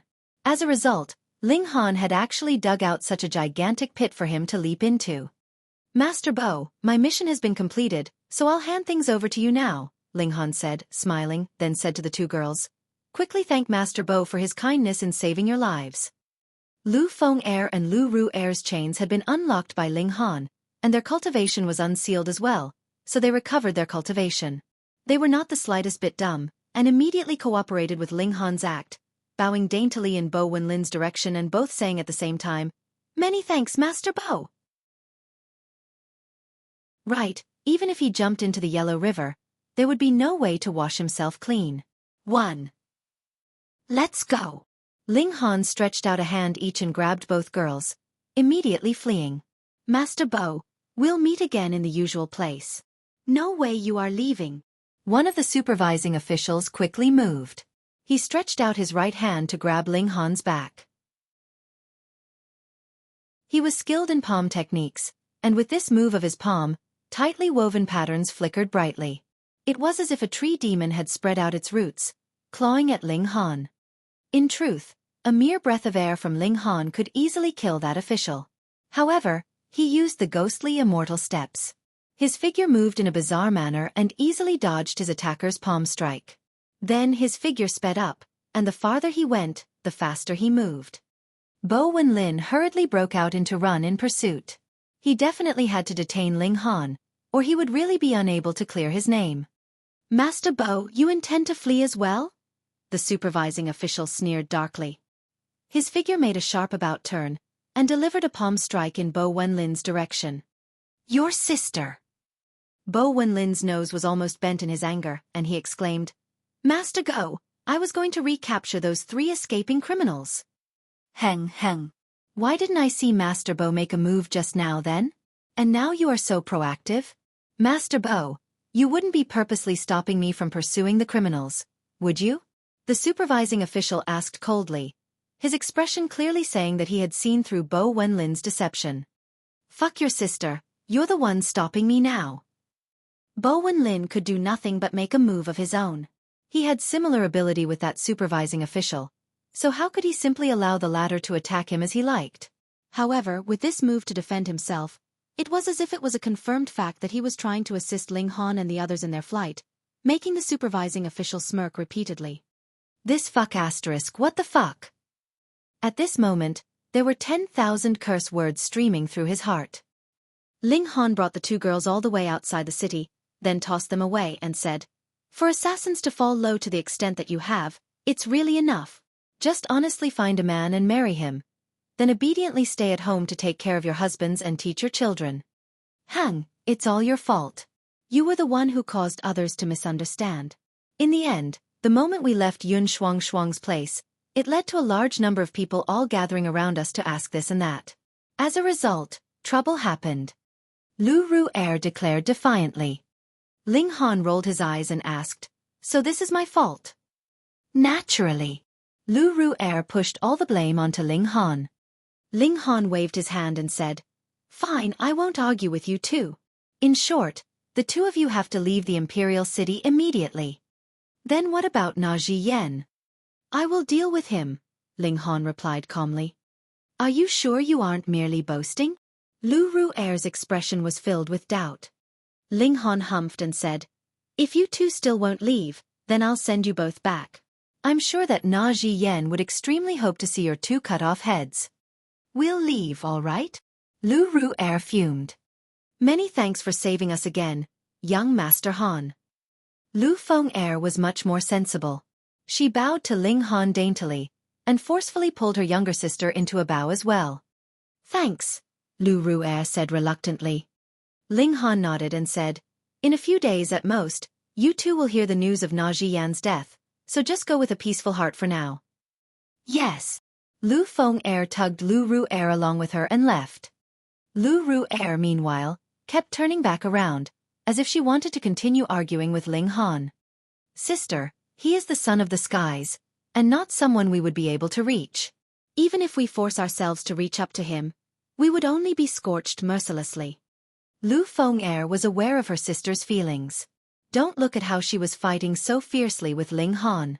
In truth, she was simply low in emotional intelligence, and did not know how to express her own feelings. Thus, she could only pester him endlessly in order to attract Ling Han's attention. Lu Ru'er turned her head back round, her face covered with traces of tears. Ling Han returned to the Imperial City, and had not even reached the city's entrance yet when he saw Bo Wenlin and that supervising official had joined forces and chased him all the way here. Who knew whether they had resolved the misunderstanding or otherwise?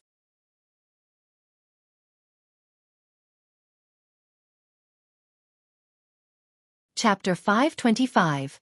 Na Ziyan. "Master Bo, you are being naughty again." Ling Han laughed. Xiao, Hunyo streaked out and slammed a direct punch into Bo Wenlin's lower abdomen. How terrifying was her battle prowess. Added together with the tremendous advantage of 2 major cultivation tiers, it was naturally a doubtless crushing suppression. With a pang, Bo Wenlin became akin to a cooked lobster, his whole body arched. Ling Han deliberately heaved a sigh and asked, "Master Bo, why do you have to do this?" The execution official's eyes were so wide they were in danger of popping out. That was Bo Wenlin, someone whose cultivation and ability were on par with his. In Fire Country, Bo Wenlin was definitely a strong character, yet he was actually knocked over by a punch from a little wisp of a girl. This was a little too much, wasn't it? If he stepped up, wouldn't that be his fate as well? Hiss, where had these 2 monsters come from? Ling Han smiled faintly at the execution official, and asked, "Are you naughty or nice?" "Nice. I am very nice," the execution official quickly exclaimed. Hunyo was currently directing a ferocious look at him, which caused his heart to shiver. Ling Han laughed loudly and shot out a foot at Bo Wenlin, directly kicking him to the feet of the execution official, and said, "Here, you can take him and report back to complete your mission." "Report your sister." In the beginning, the execution official had only been extremely infuriated, but upon thinking deeper, what logic would there be for old 9 of the Bo clan to align forces with convicted criminals? Therefore, he immediately believed in Bo Wenlin's explanation that he had absolutely no relation with Ling Han or the 2 female criminals. Bo Wenlin groaned miserably. Though that punch of Hunyo's had not taken his life, the little girl did not control her strength, either. The blow was enough to make him feel as if all his internal organs had flipped over, which was an incredibly terrible feeling. Now he could not even speak. The only thing he felt like doing now was to throw up. Ling Han waved Bo Wenlin off with a hand again and said, Master Bo, didn't you say you'd follow me to the ends of the earth? Please do not be scared off. With a stride, he turned around and left. The execution official did not dare stop him. Instead, he quickly lifted up Bo Wenlin and followed closely behind as if he was Ling Han's lackey, which made him incredibly sullen. After traveling for a while, Bo Wenlin finally got his breath back, and was capable of walking by himself. However, with every step he took, he could still feel a heart-wrenching agony in his lower abdomen. He pulled aside his robes to take a look, and could see there was a bluish bruise on his lower abdomen. The center of the bruise was already beginning to turn black. Hiss, this little girl was really ruthless in her attack. The direction they're heading in is Na Zhiyan's residence. Not good. Bo Wenlin and the execution official's facial expressions changed drastically. This was a very easy guess. Those two female criminals had been convicted with the crime of attempted assassination of Na Zhiyan, and since Ling Han was in cohorts with them, it was extremely natural to deduce that he, too, had the idea to assassinate Na Zhiyan. Na Zhiyan, a popular subject of the current Fire Emperor who had overflowing power in his grasp. If they allowed Ling Han to kill Na Zhiyan, the two of them, as related individuals, would definitely have to bear blame as well. Quickly go and inform all the officials. The two of them exchanged a look and hurriedly split ways to complete their respective tasks. Ling Han did not walk too quickly, as if he was giving them time to inform others. He walked slowly and unhurriedly but still arrived at his destination 20+ minutes later. Shua, a troop of soldiers filed out from the main doors, all of them carrying various weapons, looking quite ferocious. A man who looked to be the captain of the troop strode out, a silver helmet on his head and a long sword hanging at his waist, which made him look majestic and imposing. This man was actually in the spiritual pedestal tier. I am the great commander of the internal imperial guards, Si Kong Zhen. How dare you, fiend? Quickly surrender without resistance. He shouted loudly. Ling Han's gaze swept over the troop, and he smiled. Master Bo, did you not say that you had arranged everything for me and all I have to do is to enter the residence and kill Na Zhiyan? Why are things different than what we have previously planned? Bo Wenlin was so infuriated he almost stumbled in his anger. When do you plan to stop defrauding me? But at this moment, one of the elites of the spiritual pedestal tier of his clan had already stepped out, so it was not his place to speak at all. Thus, he merely stood humbly and quietly behind that elite member of his clan. Fiend, don't you dare feign madness. Si Kong Zhen stared coldly at Ling Han, not daring to make a reckless move. He had already been informed that the little girl by Ling Han's side was capable of knocking Bo Wenlin down with a single punch, which was extremely bizarre. Therefore, he had no choice but to proceed with extreme caution. Ling Han smiled and said, I have come to converse with Na Zhiyan, so why is there need for such a big parade of troops? Go and ask Na Zhiyan to come out. If things can be settled peacefully, then all of us can still drink wine happily tonight. How could a nameless nobody be qualified to meet with Master Na? Si Kong Zhen asked icily. Ling Han sighed and said, These words are much too hurtful, and I really do not like hearing such. Hunyo, what do you think we should do? Beat them up. Hunyo waved her little fists in the air. We use might to enforce submission. What a violent little girl. Ling Han smiled and said, You all have heard it. We use might to enforce submission. Since Na Zhiyan is not willing to come out, then we can only barge in and directly drag him out for negotiations. When he saw Ling Han step forward, planning to advance, Si Kong Zhen immediately stepped into his path. He directly drew his sword and delivered a slash in Ling Han's direction. He was an elite of the spiritual pedestal tier, whose ability far exceeded Bo Wenlin and that execution official. As his slash advanced, not only did 4 flashes of sword chi form, there were also multiple flames dancing, making this attack look extremely terrifying. Nyo's little iron fist. Hunyo rushed out. Pong! One punch was enough to send Si Kong Zhen flying. Pooh! When they saw this scene, all of them choked. That was Si Kong Zhen they saw. He was an extreme elite in the 7th layer of the spiritual pedestal tier, and people stronger than him in the entire fire country could be counted on 10 fingers. But now, he was actually sent flying by a single punch from a little girl. Who could believe such a thing was possible?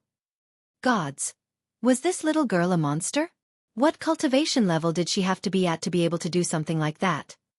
Furthermore, this was only the kid. Ling Han had yet to make a move. Pa pa pa pa pa.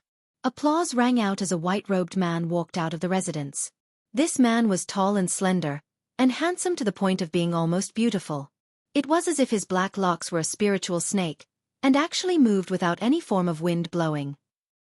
He looked at Ling Han, smiled and said, "It is such a delight to have friends coming from afar.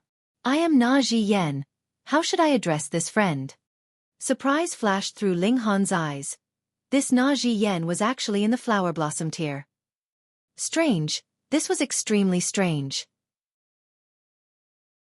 In the 9 nations of the desolate north, there was actually no true cultivator in the flower blossom tier.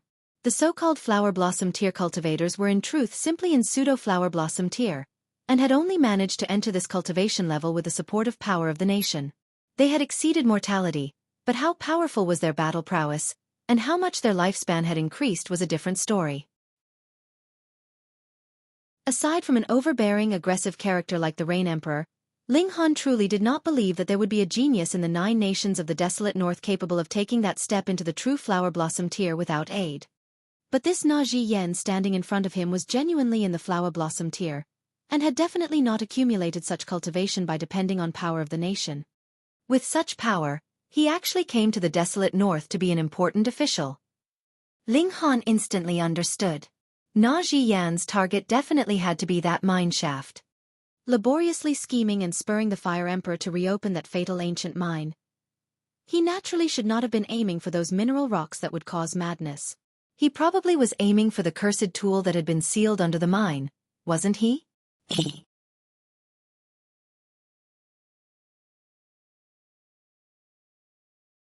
For example, in this plane, all cultivation techniques and martial arts techniques had been developed from over 100 different ancient arts. The corresponding similarities they shared could still be found. But Na Ji Yan's patterns were extremely unfamiliar. They definitely originated from an ancient art that was absolutely different from the norm. How strange! This man had strange origins, and his aims were also quite strange. Pung! Hunyo's fist landed solidly on the ice. Ka ka ka! Immediately, cracks appeared on the ice, then it shattered. However, it managed to help Na Ji Yen gain enough time to remove himself from danger. Yet Hunyo continued an endless barrage of attacks, pursuing Na Ji Yen, so he could only retreat continuously away from her blows. One by one, walls of ice appeared, and subsequently were shattered. One kept stepping back relentlessly, whereas the other pursued even faster. Eventually, it became a one-sided thrashing on Hunyo's part as she did not give her prey the slightest bit of opportunity to fight back. Hang! Na Ji Yen was finally enraged, and with a cold humph, the strange scene of a tide rising in the ocean actually appeared behind him. He opened his mouth suddenly, and Pu spat out an arrow of water. Upon a closer look, there were similar ancient characters spread all over this arrow of water. This was no ordinary arrow of water, but one filled with destructive power, capable of becoming a threat to a flower blossom tier cultivator. Hunyo finally halted, then with an abrupt turn, narrowly dodged this attack. At the same time, this also gave Na Ji Yen enough time to finally get his bearings, and for the first time in this exchange, obtain an edge over her. Na Ji Yan's face was filled with absolute shock. He exclaimed, "How could this be? So young, and yet already in the flower blossom tier?" A flower blossom tier cultivator that had yet to reach his 20s was already enough of a shock that his eyeballs almost popped out of his head. What more Hunyo, who only looked to be about 5 or 6 years old? Even if she started cultivation when she was still in the womb, how could her cultivation reach this level? The others were practically about to pass out from shock. With this exchange of blows, the aura of the flower blossom tier was fully exposed, making fear and reverence rise up in all of their hearts.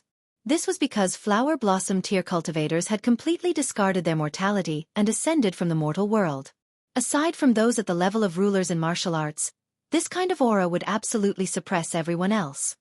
This time, They had no choice but to believe the facts in front of them. Whether it was Na Zhiyan or Ling Han, or even a 5 or 6-year-old little girl, they were all in the flower blossom tier. This was unnatural, absolutely unnatural. When had flower blossom tier become so cheap? All of a sudden, there were 3 such mighty cultivators, and moreover, 2 of them were still so young.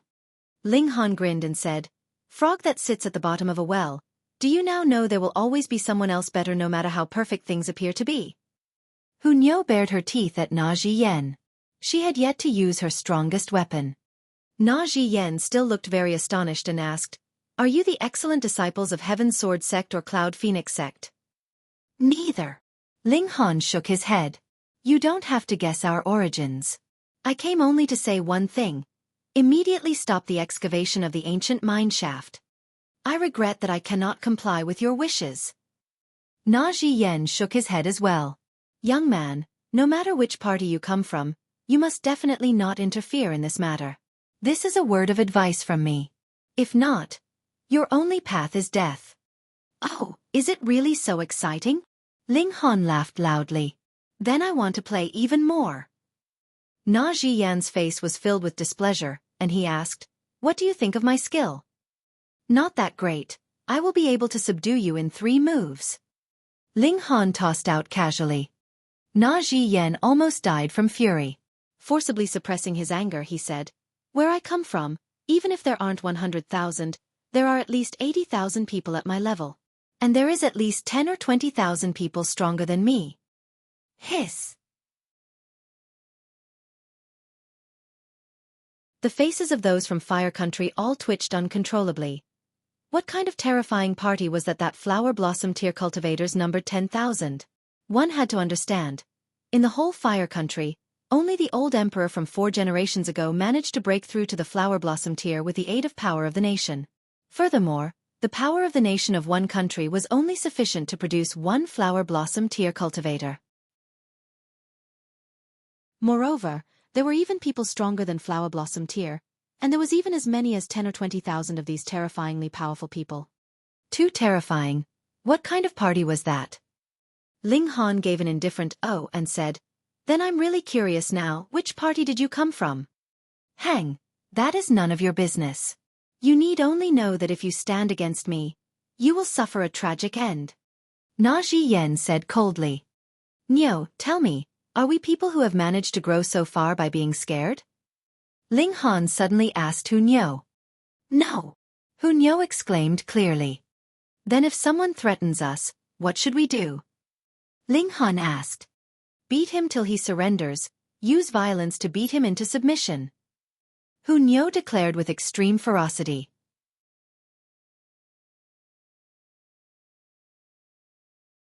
Chapter 527. Sea Race. Ling Han looked at Na Zhiyan and said with a smile, "Our motto is to use violence to enforce submission. If you don't submit, we'll beat you into submission." Na Zhiyan's expression turned even colder, and he said, "Young man, don't be rash. If you do, you will fuck." He had not even finished his words when Ling Han already charged over. Ling Han leaped into the air and immediately aimed a kick at his face. As the saying went, in a fight, never aim for the face. And Ling Han not only wanted to hit Na Zhiyan's face, he actually wanted to use his foot. Ling Han was really looking down on him too much. "Junior, you are too arrogant," Na Zhiyan exclaimed in anger. He raised his hand and used a palm strike to parry the kick. Hong, 7 spikes of ice spread out. The icy air was powerful, and instantly, the surrounding temperature dropped a few dozen degrees. Shards of ice formed in the air endlessly before falling onto the ground. There were simple patterns flickering on the icy spikes. They formed multiple characters, as if they had transformed these 7 spikes of ice into divine weapons. Na Zhiyan smirked coldly. "Unless you are an expert in kicking techniques, if you use your weak area to attack what your opponent is strong in, then you're going to be in for a great deal of suffering." Pang! This kick landed solidly. The spikes of ice instantly shattered, becoming shards that danced in the air. Furthermore, it was as if Ling Han's foot had not been hindered at all, and continued its course ruthlessly towards Na Zhiyan's face. How could this be? Though Na Zhiyan did not exclaim in shock, His face still held that astonished expression. He was too flabbergasted. How big of a power gap was there between the two of them that would result in such a one-sided situation? Pang! Before Na Zhiyan knew it, Ling Han's foot landed mercilessly directly onto his face. Due to the powerful impact, Na Zhiyan instantly collapsed onto the ground.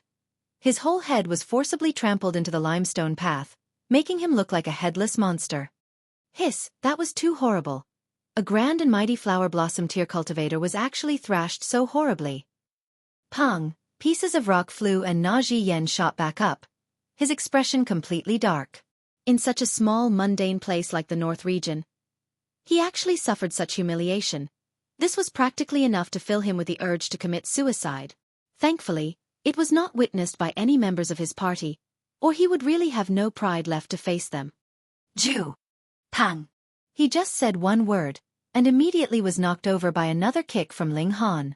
His head was once again buried in the limestone path. A hint of sympathy flashed over the faces of all the bystanders.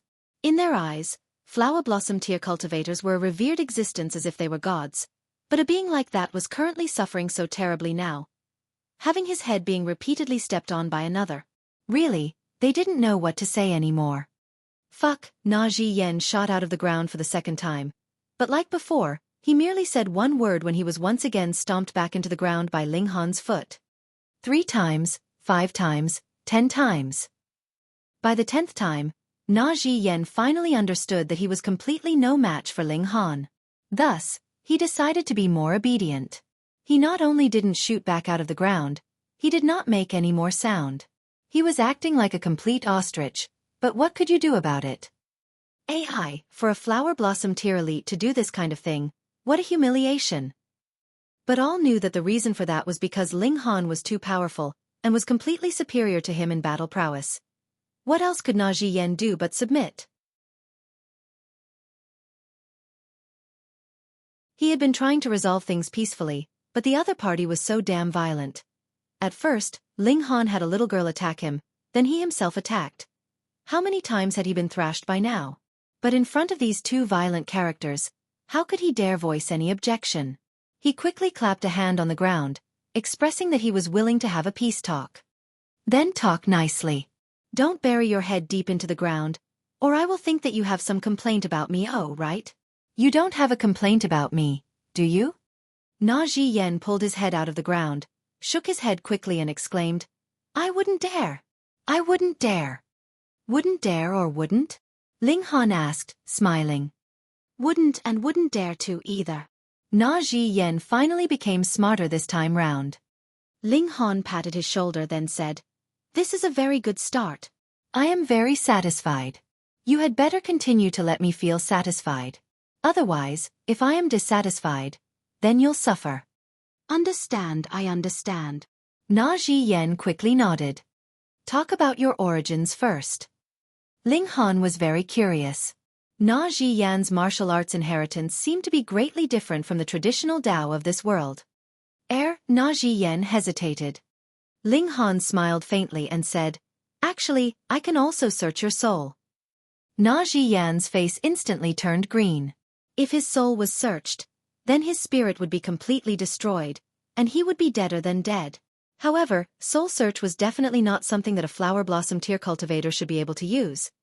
But the problem was, what other flower blossom tear cultivator could be as young as Ling Han? Thus, he would rather believe Ling Han's threat than doubt him only to regret later. I come from the sea race, he quickly answered. Sea race. Ling Han was surprised. In both his lifetimes, he had never heard of this sea race. Where had this party come from? Wait, outside the desolate north was the ocean, so was the sea race a race that resided in the oceans? Na Zhiyan nodded, and without waiting for Ling Han to ask, began to explain, Actually, the majority of this world is sea. I come from the Northern Sea. Aside from that, there also exist 4 other seas: the Eastern Sea, the Western Sea, the Southern Sea, and the Central Sea.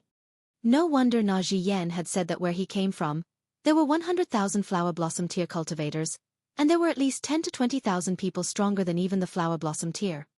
The 100,000 flower blossom tear cultivators you mentioned, were you referring all the seas, or just your Northern Sea? Ling Han questioned. Our Northern Sea, Na Zhiyan answered honestly. Ling Han's expression changed slightly. Though he had never gone to the central prefecture or the other 3 regions, he roughly estimated that there were only about 100,000 flower blossom tear cultivators in them altogether. The north region had the least, possibly not even having 10,000. But merely the northern sea already had 100,000 flower blossom tear cultivators. If all 5 seas had about the same power base, then how powerful was the sea race? Among your sea race, which sea is the most powerful? He asked. Naturally, the Central Sea.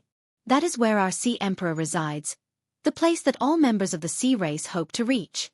Na Zhiyan declared, filled with longing. Give me some concrete details about the martial arts level in your Northern Sea, Ling Han asked. Since Na Zhiyan had already spoken, he no longer had any intention to keep matters hidden. He said, in our Northern Sea, the leader is naturally the royal clan of the sea race, and beneath them, there are a great many general clans.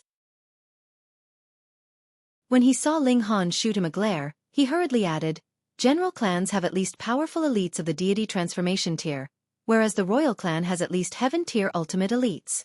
It is rumored that there were even a few kings that had broken through to the shattering void tier, and they are the most powerful existence in the whole world. The shattering void tier.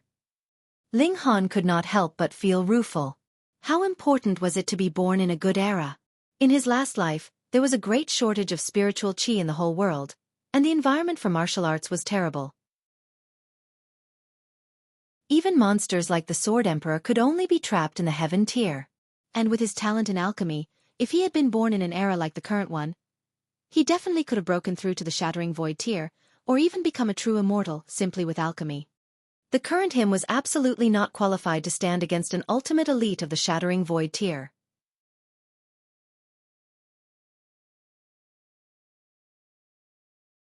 Chapter 528. A Vial. When he touched on the subject of the shattering void tier, Na Zhiyan seemed to have regained his confidence. He said, human races, sir, even if your battle prowess is monstrous, you are still only in the flower blossom tier after all. There is no way that you would be able to match the sea race of our northern sea. Furthermore, I am under the command of a lord from one of the general clans to come here to retrieve an ancient object. I shall leave upon retrieving it. Us members of the sea race dislike land, and will definitely not invade the land masses. These words were quite believable. At least, Ling Han had never heard of the sea race in his last life. Obviously, they each minded their own business, and did not make any attempts to trespass onto each other's territory.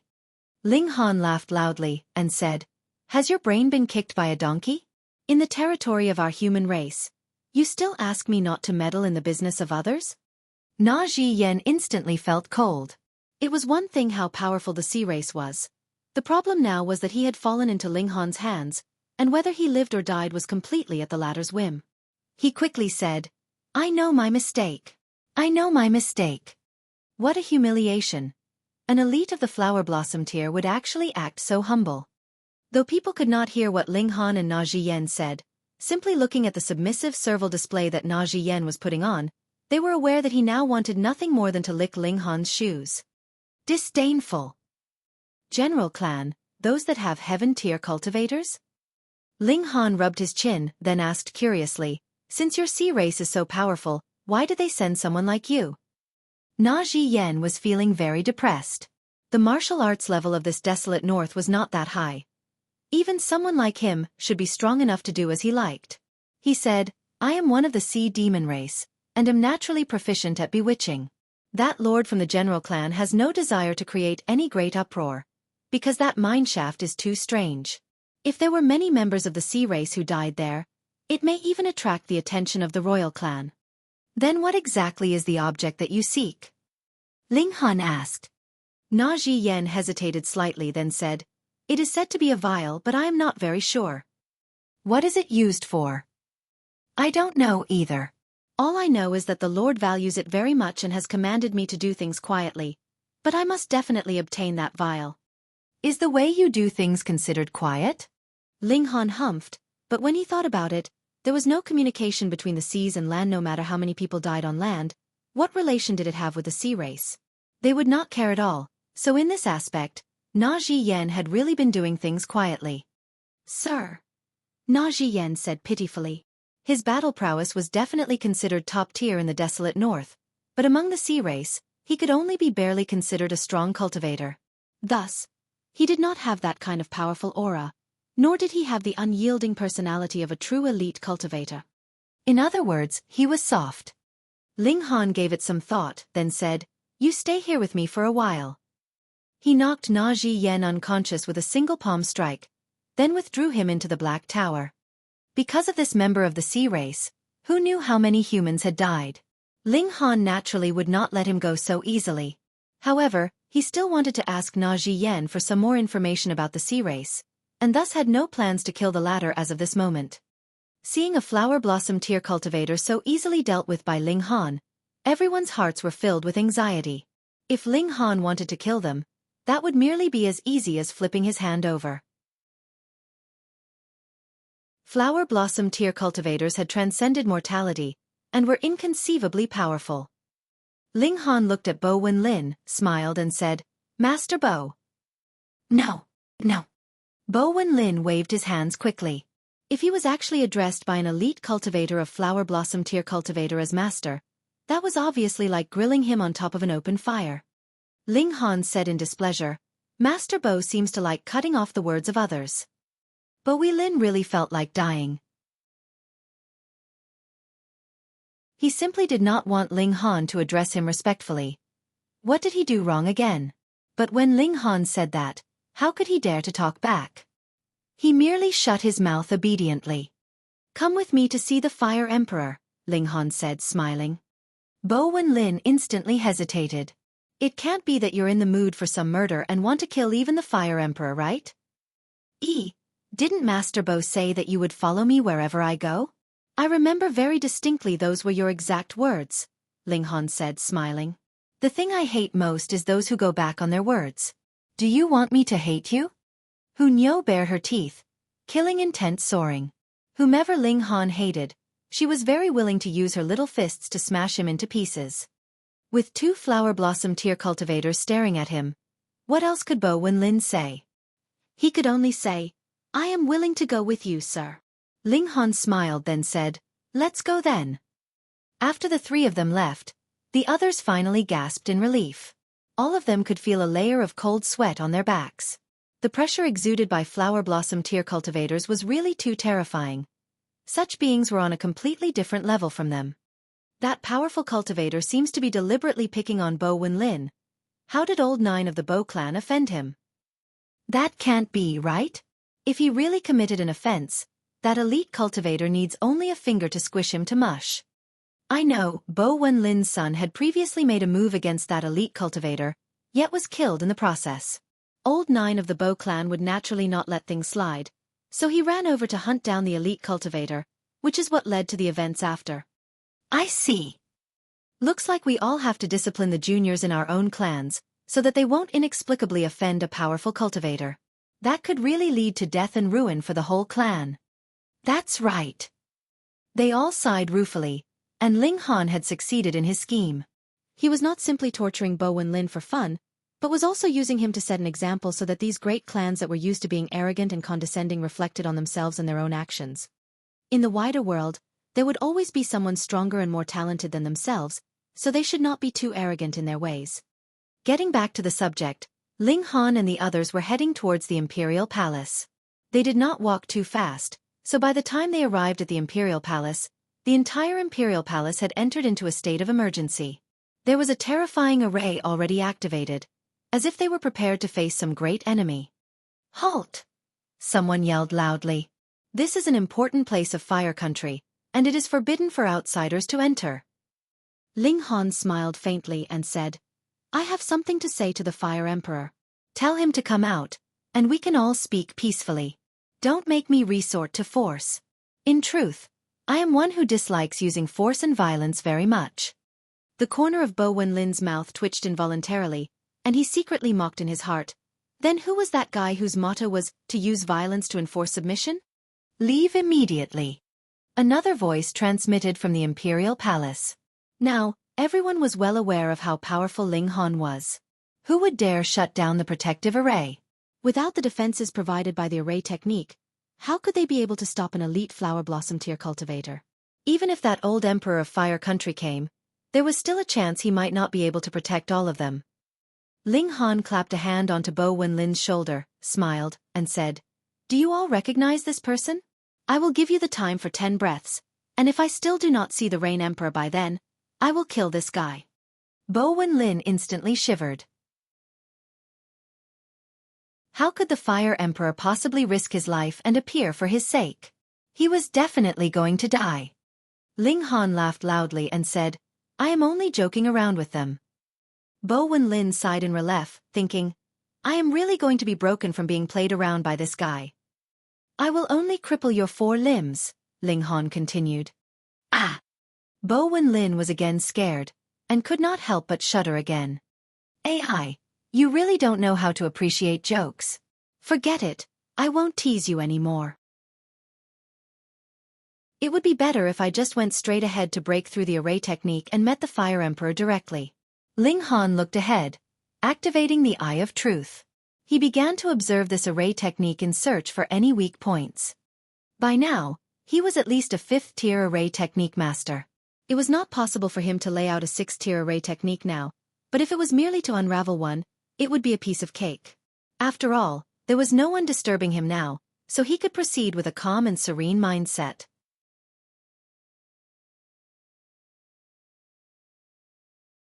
Chapter 529. Fire Country Yields. There was a large variety of array techniques. There were some that focused on bewitching the senses and were capable of imprisoning those caught in their threshold to their death. There were others that were killing arrays, and whoever entered would encounter an endless barrage of murderous traps. There were also some arrays that were mainly meant for defense and could be as sturdy as an iron barrel. Mountain protection grade arrays typically focused on defense, and the one laid out for the Imperial Palace of Fire Country was as such. Though it was a 6th-tier array technique, it would be very difficult for even a spiritual infant-tier cultivator to force his way in. That was because once an opening was created in the defenses, it would very quickly close up. Thus, only if one was powerful enough to create a gigantic opening could he pass through calmly. That would at least have to be one in the middle period of the spiritual infant tier. Ling Han's battle prowess was indeed awesome, but he had yet to reach the point where he had broken through the restrictions of the spiritual infant tier. As a result, he could not possibly barge in through this massive great array technique by force. However, unraveling this array technique was a completely different story. With the use of the Eye of Truth, this array technique was practically exposed completely to his eyes. The easiest way to unravel the array is to destroy a few formations' eyes inside, but they are located within the array, so this solution contradicts itself, unless I have someone on the inside helping me. However, there is also another slightly more troublesome mean to unravel the array, and that is to attack several weak areas at the same time to create a temporary opening. Ling Han mumbled to himself, the sun, moon, and star surprisingly appearing in his gaze. If I use Annihilating Dragon Star Arrow to strike against all 7 points at the same time, I'm sure I should be able to create a huge opening. He took a deep breath, his arms stretching out as if he was pulling a bowstring. Suddenly, 7 points of light appeared which transformed into 7 arrowheads. Then, the body of the arrows that seemed to be formed out of light also appeared, covered with multiple characters. They, too, did not belong to any of the current cultivation systems, and were exuding a terrifying ancient aura. The Eye of Truth combined with the Annihilating Dragon Star Arrow. These two mystical powers teamed up together were practically the perfect match. For some reason, all those in the Imperial Palace felt an endless coldness surround them, as if they would suffer a very terrifying tragedy in the next moment. Xiao, the moment the 5 fingers of Ling Han's right hand loosened, 7 arrows of light immediately shot towards the great array. Once released, the 7 arrows of light shot towards 7 different directions, moving as fast as if they were shooting stars. No one could grasp the course they were traveling. With that kind of a shot, this would practically mean death for whoever was being aimed at. Because under normal conditions, who would keep a full-body defense of origin power over themselves? Wang, wang, wang, the arrows shot out, but they did not hit the Imperial Palace directly. A protective screen appeared, blocking the advance of these arrows, but countless cracks appeared on the screen of light and it suddenly shattered as if it was made from fragile porcelain. Ling Han smiled. With his Eye of Truth, this great array could not even withstand a single strike. It was directly unraveled by his 1 bow and 7 arrows. Of course, this was also because the annihilating dragon star arrow was exceptionally powerful. Otherwise, even if one managed to find the weak points, he might not be able to unravel the array, either. At this time, even if the Great Array was reactivated, there was not much use. Ling Han had already entered the array, and it would be considerably easier for him to unravel the array from within. He need only destroy the formation's eyes. What? He actually unraveled the array and came in. That can't be, can it? This great array is something that perhaps even an elite spiritual infant tier cultivator may not be able to break through. Everyone exclaimed in shock. This was really unbelievable to the masses. Ling Han was only in the flower blossom tier, so how could he possibly be able to instantly unravel the protective array for the Imperial Palace? Could it be that this guy's battle prowess was even more terrifying than a spiritual infant tier cultivator's? What were they supposed to do now? Even their great protective array was rendered useless. Who else would be able to stop Ling Han now? Young friend, if there's anything you need to say, please say it to me. I believe that no matter how big the matter is, I would be in a position to make a decision. At this moment, an old man appeared. He looked to be in his 70s or 80s, seeming as if he could close his eyes in eternal sleep at the moment. There were actually flames raging upon his head. These were not real flames, but rather flames of martial intent. What did the appearance of flames of martial intent imply? Forcibly boosting life energy by burning up own life and martial intent would allow one to reach their best condition in the late period of their life. This was something that could not be helped. When a cultivator entered the elderly stage, his blood and breath would be exhausted, and battle prowess would no longer be as powerful as it used to be. Only by burning the flames of martial intent would they be able to rise to a higher level for a single battle. But doing so, no matter who the victor was, their vitality would be greatly damaged. They did not have that many years left to live in the first place, and doing so would cause their remaining lifespan to fall to rock bottom. It might even be possible that they could die directly after this battle. The old emperor. Everyone knelt down, incredibly reverent. This was the Fire Emperor of 4 generations ago, and also the only flower blossom tier cultivator of Fire Country. He forcibly broke through to the flower blossom tier with the aid of power of the nation, and only within Fire Country would he possess the lifespan of a flower blossom tier cultivator. Otherwise, the moment he left the country's boundaries, due to the fact that he had lived for close to 300 years, he was definitely going to immediately rot. In the desolate north, flower blossom tier cultivators were the divine tools, whose duty was to protect the country and defend against external enemies. Ling Han was too powerful. One move was enough to unravel the great array, forcing the old emperor to appear. This had indeed reached the most critical time period for Fire Country. I only have one request: immediately stop excavation of that ancient mine shaft, Ling Han said. The old emperor looked slightly hesitant. That old mine shaft could allow cultivators of the spiritual pedestal tier see some hope of breaking through it was the hope for a real breakthrough. What did that mean? It meant that there would appear more than one ultimate elites of the flower blossom tier in Fire Country. Then, Fire Country could definitely have a chance at sweeping aside all other 8 countries and bring the whole desolate north under its banner. More land and more citizens would lead to an even stronger power of the nation. Then, there would appear even more flower blossom tier cultivators in Fire Country. Even if the mine shaft had been emptied out, power of nation would not dry up, and the great empire of Fire Country would thus be passed on for many generations.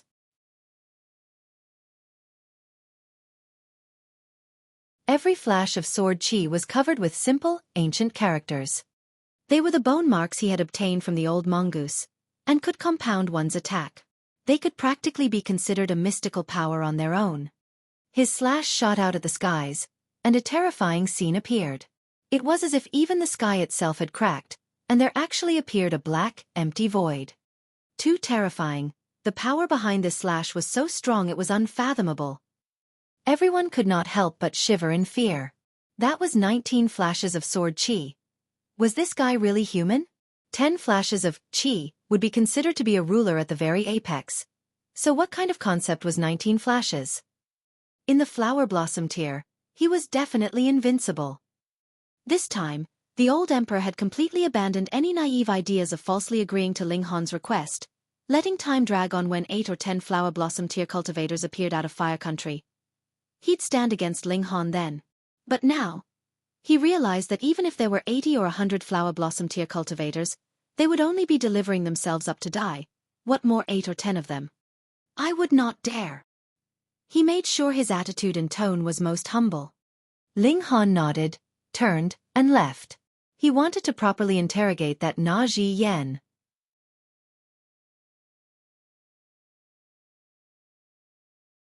Chapter 530. The Jade Vial. Ling Han arrived at the city gates, then entered the Black Tower with Hu Niu and began Na Ji Yan's interrogation. He wanted to know more information about the sea race. Inside the Black Tower, there was even less of a chance for Na Ji Yen to put up a resistance. Whatever Ling Han asked, he would answer honestly, not daring to make the slightest attempt at deception. That member of the general clan that Na Ji Yen was under the command of was named Xian Kong Yun. The Xian clan was an extremely powerful existence among the general clans of the Northern Sea. Xian Kong Yun, who was in the deity transformation tier, was an important character of that clan. According to Na Ji Yan's private investigations, he was very ambitious. Why had Xian Kong Yun not sent anyone, and instead only chose to send Na Ji Yan alone to perform this mission? Firstly, because Na Ji Yan had a special ability.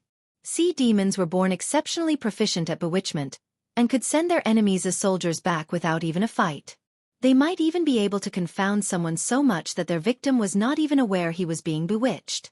For example, the Fire Emperor should be aware of the consequences of forcibly excavating the ancient mine. That was something that could weaken the foundations of a country and bring ruin to the whole power of the nation.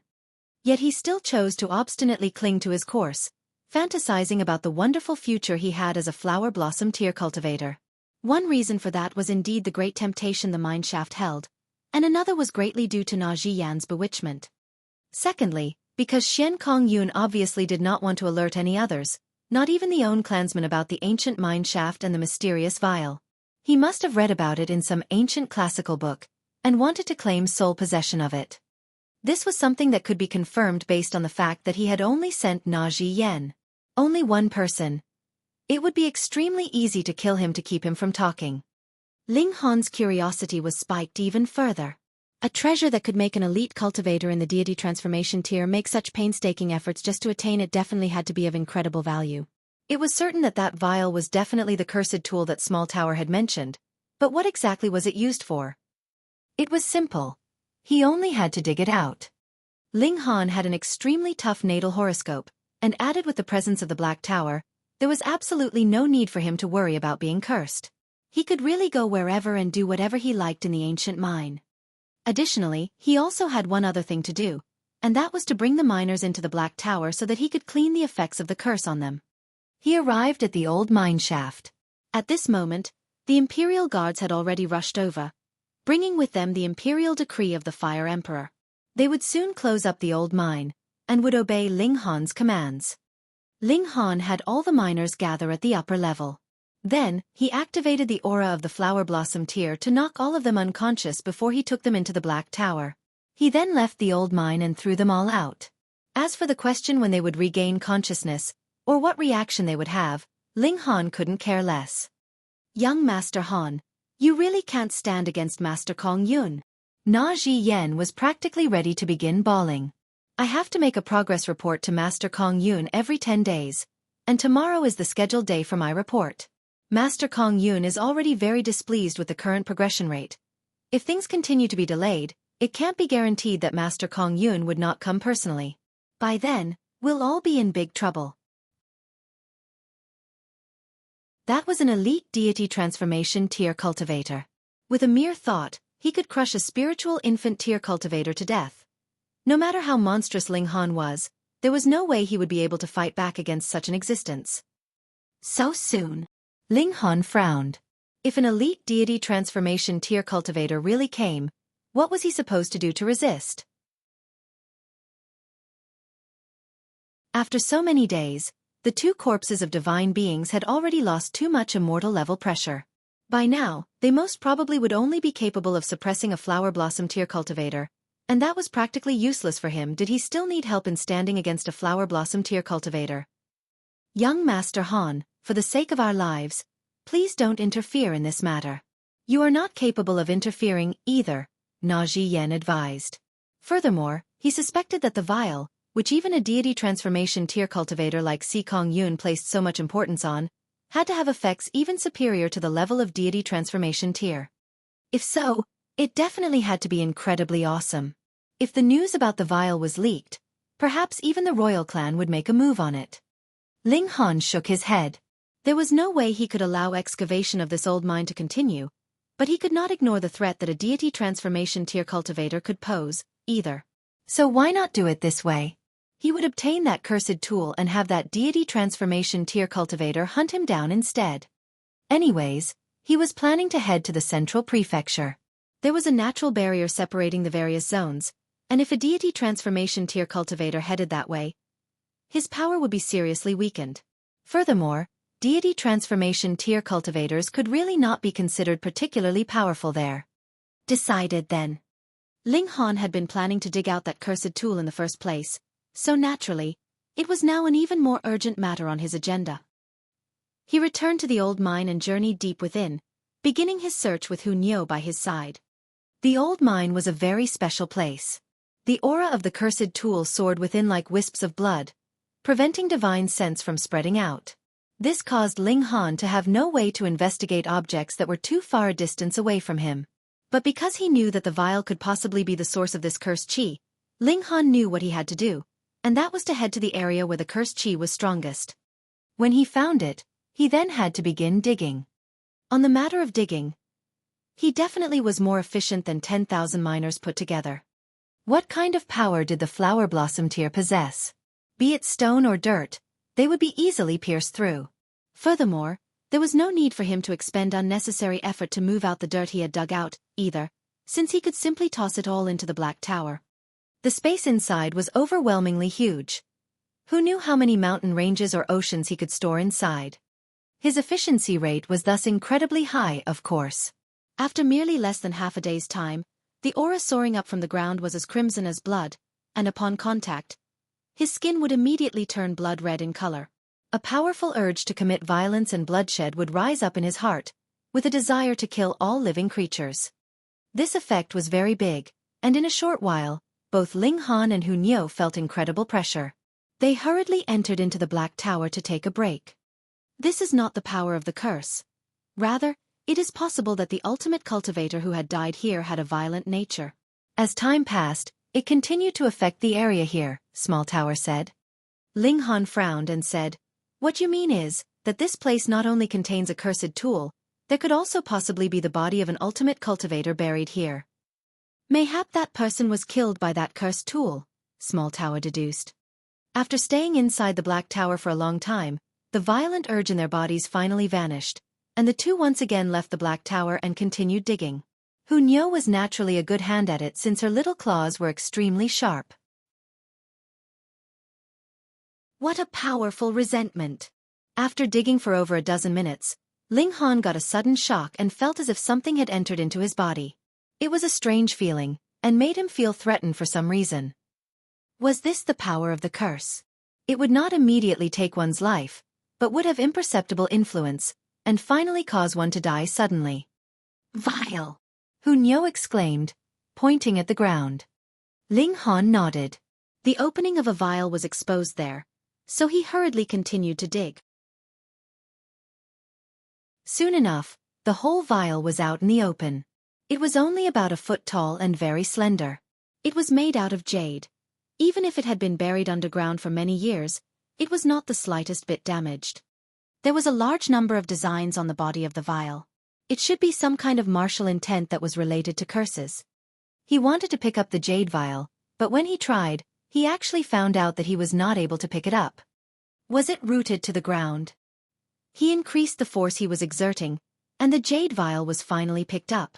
However, once it left the ground, a blood-colored fountain gushed forth, and an extremely terrifying aura spread out in all directions. Even if Ling Han had the divine sense of the heaven tier, he felt a shiver as if a great catastrophe was about to happen. Let's go! He put away the jade vial, hurriedly picked Hu Niu up, and flew upwards.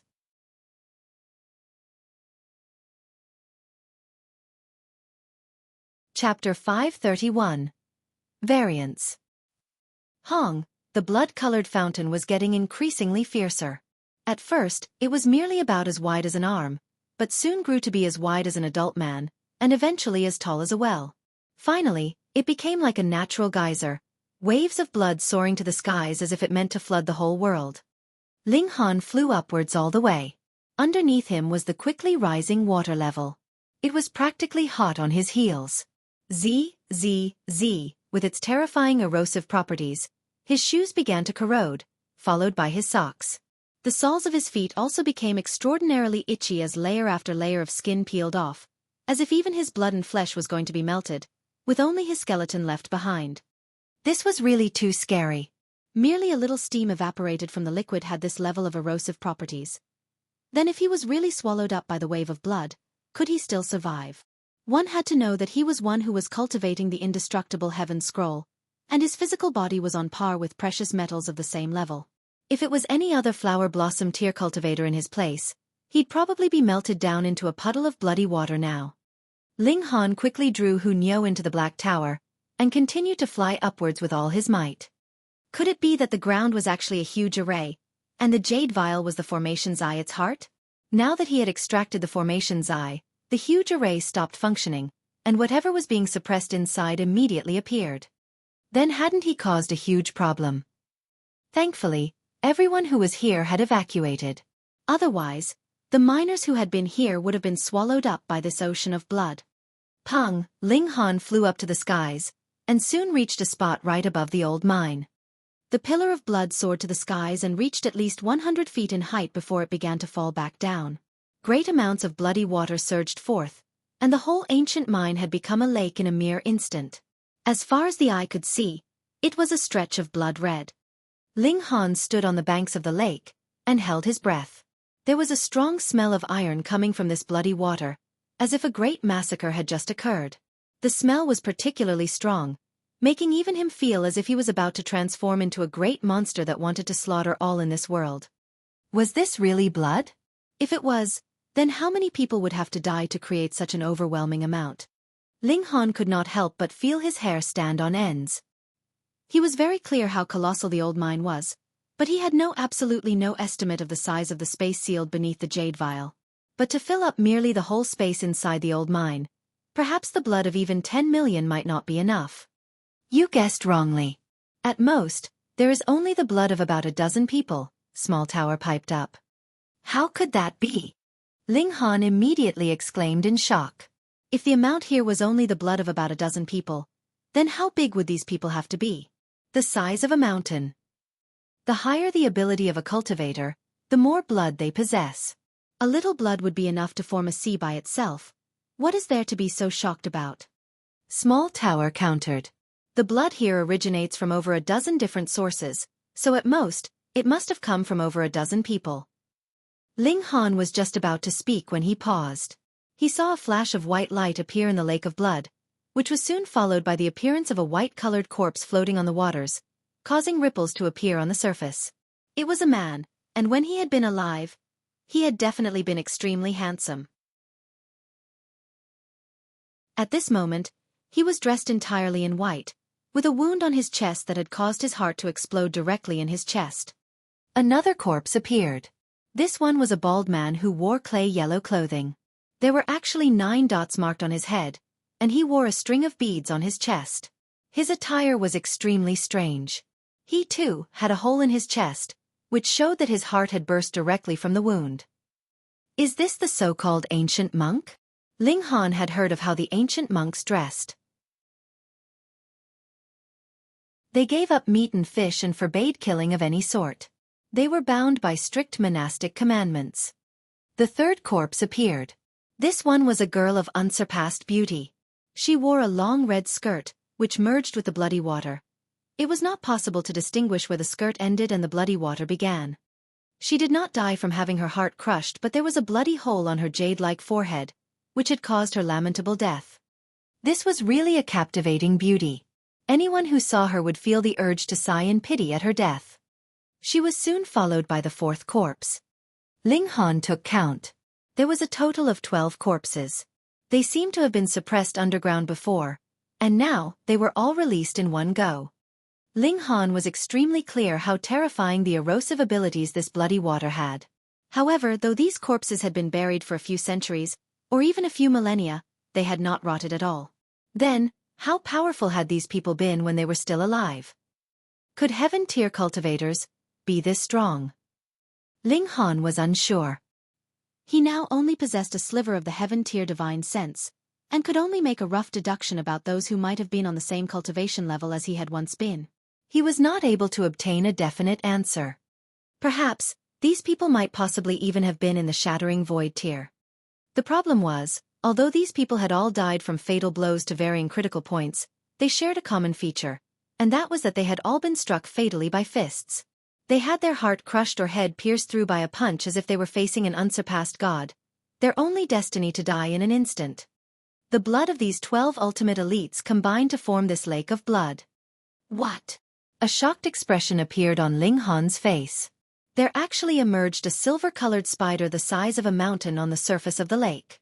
Every single leg was like a divine spear, the aura exuding from it incredibly terrifying, making him feel as if he was made of fragile porcelain that, with the current barrage of aura, was beginning to crack. This was no illusion. Ling Han looked down and could feel multiple cracks appearing on his hands.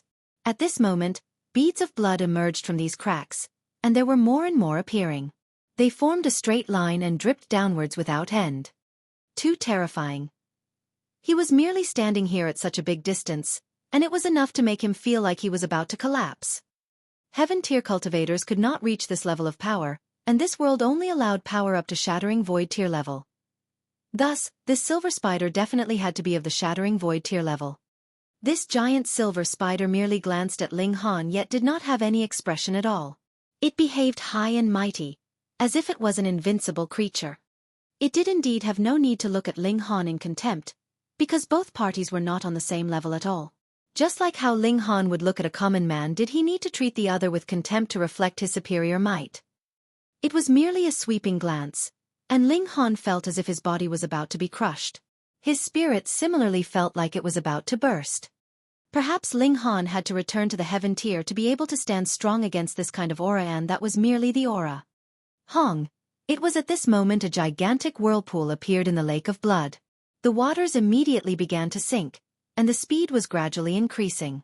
Within a few breaths' time, the waters of the lake of blood had completely disappeared, and these 12 corpses had naturally disappeared with them. The silver spider stretched its colossal 8 legs and shrank in size before becoming a streak of light. With a xiao, it leaped into the mine shaft, and could no longer be seen. What was up with this old mine? Ling Han frowned deeply. At the beginning, he had only thought that a cursed tool had been buried here, or perhaps it was a great ultimate cultivator that had affected this piece of land. However, though he had indeed obtained a cursed tool, 12 corpses that had been extremely mighty in their lifetimes had also appeared. Furthermore, there was also a giant silver spider that he suspected was still alive.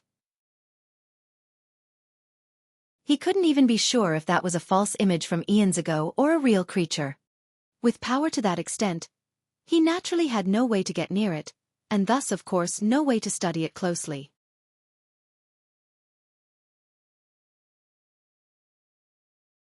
Chapter 532. Trying out the cursed tool. At first, he had thought that all the mysteries would be solved once the mine was completely excavated, but who knew that even more riddles would emerge? The bloody waters had completely vanished, and peace returned to the old mine. However, Ling Han was not the slightest bit at peace.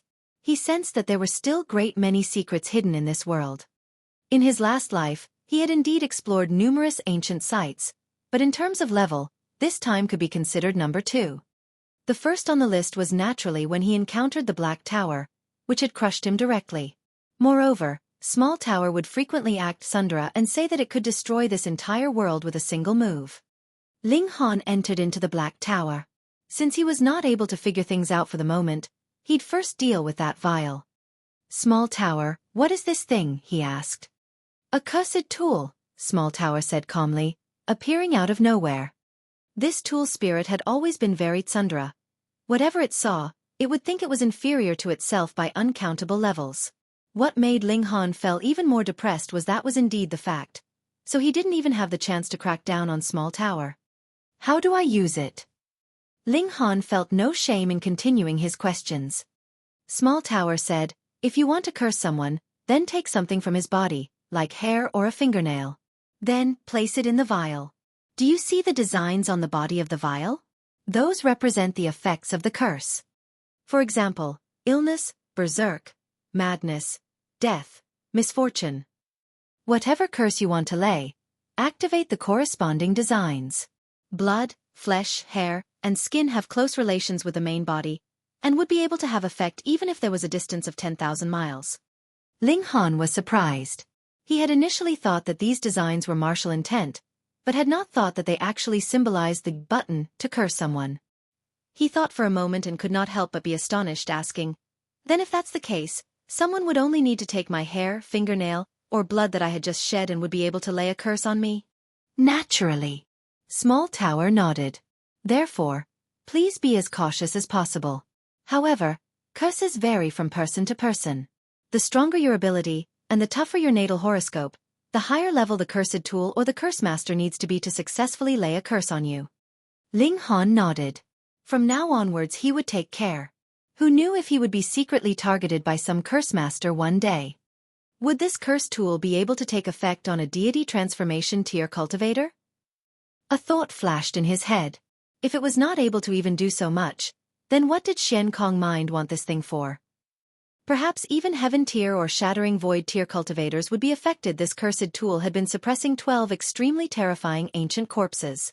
Moreover, there was still that mountain-sized silver spider, which might be greatly related as well.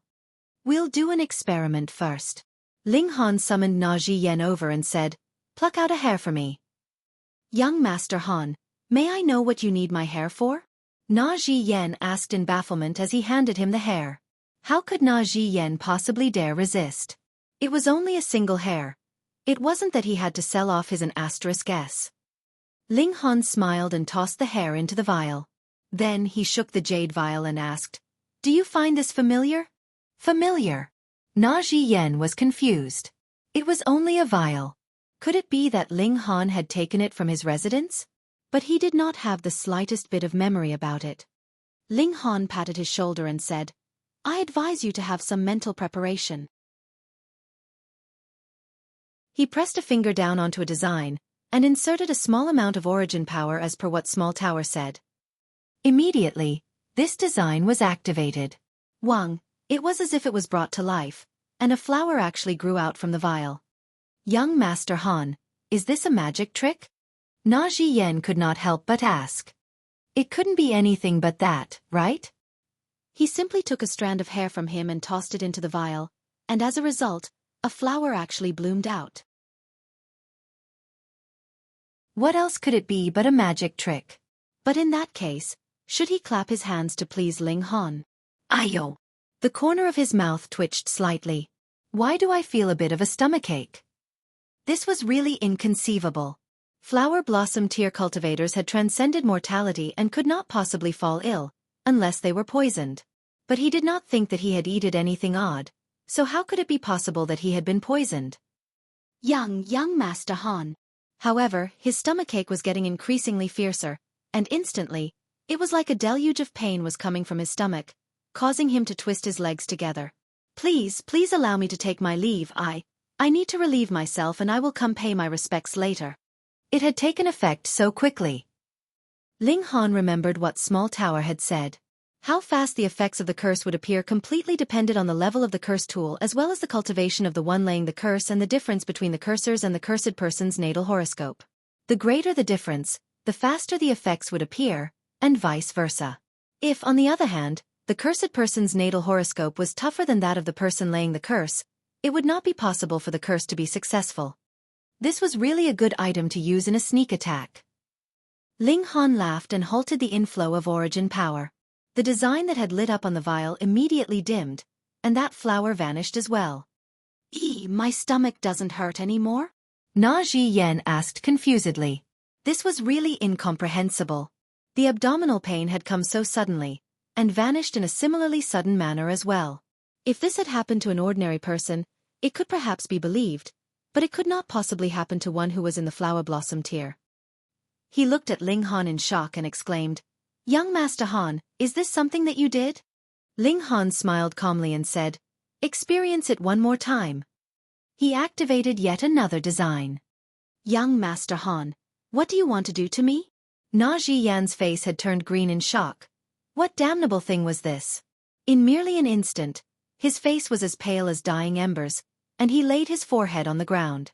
Then he declared in despair, "Someone like me should not live in this world at all. Gods, please let down a bolt of lightning to strike me to death. I am a smelly bug, a piece of trash that cannot even be considered a smelly bug." Awesome. Even a flower blossom tier cultivator was cursed to the extent that he had lost all will to live. One had to understand that no matter the living being, survival was their first priority. This was pure instinct. But now, it seemed as if his instinct had been completely torn away. How utterly terrifying. Ling Han once again stopped. Na Ziyan instantly jumped up, his face twitching uncontrollably. An alarmed, inconsolable expression was on his face. Too terrifying. This was really too terrifying. Just now, he actually felt as if all his hopes had turned to dust and wanted nothing more but to die just to end everything. But now that he thought about it, what reason did he have to seek death? It was precisely because of this that he could not help but shiver in fear. This move of Ling Han was practically defying logic. Ling Han turned over the jade vial and saw that there was only half a strand of hair remaining inside. To curse another would simultaneously use up the item he used to lay the curse. It was impossible that he would be able to use it without end. Na Ziyan suddenly came to realization and asked, This is the jade vial that Master Kong Yun is seeking. It could only be this kind of treasure that would entice Xian Kong Yun. He had not realized it before. He had busied himself on this matter for almost half a year's time, yet how long had Ling Han come for? He actually found something that he had worked so hard to find. This naturally caused him to completely not realize that it could be the jade vial he was tasked to find. Ling Han patted his shoulder and said, "I'll assign you a task." Na Ziyan was filled with fear and trepidation. Just how capable was he? It was obvious that Ling Han would not give him something easy to do. He gathered his courage and asked, "May I know what is your command, young Master Han?" Ling Han smiled slightly and replied, "Very simple. Inform that Xian Kong Yun that the matter about the jade vial is about to conclude, and that you will personally meet him to make your report. And while you're at it, steal some of his hair, scales, and fingernails for me. In short, anything that naturally grew from his body would do." Na Ziyan's face turned green with fear. Ling Han was planning to pull a fast one on Xian Kong Yun.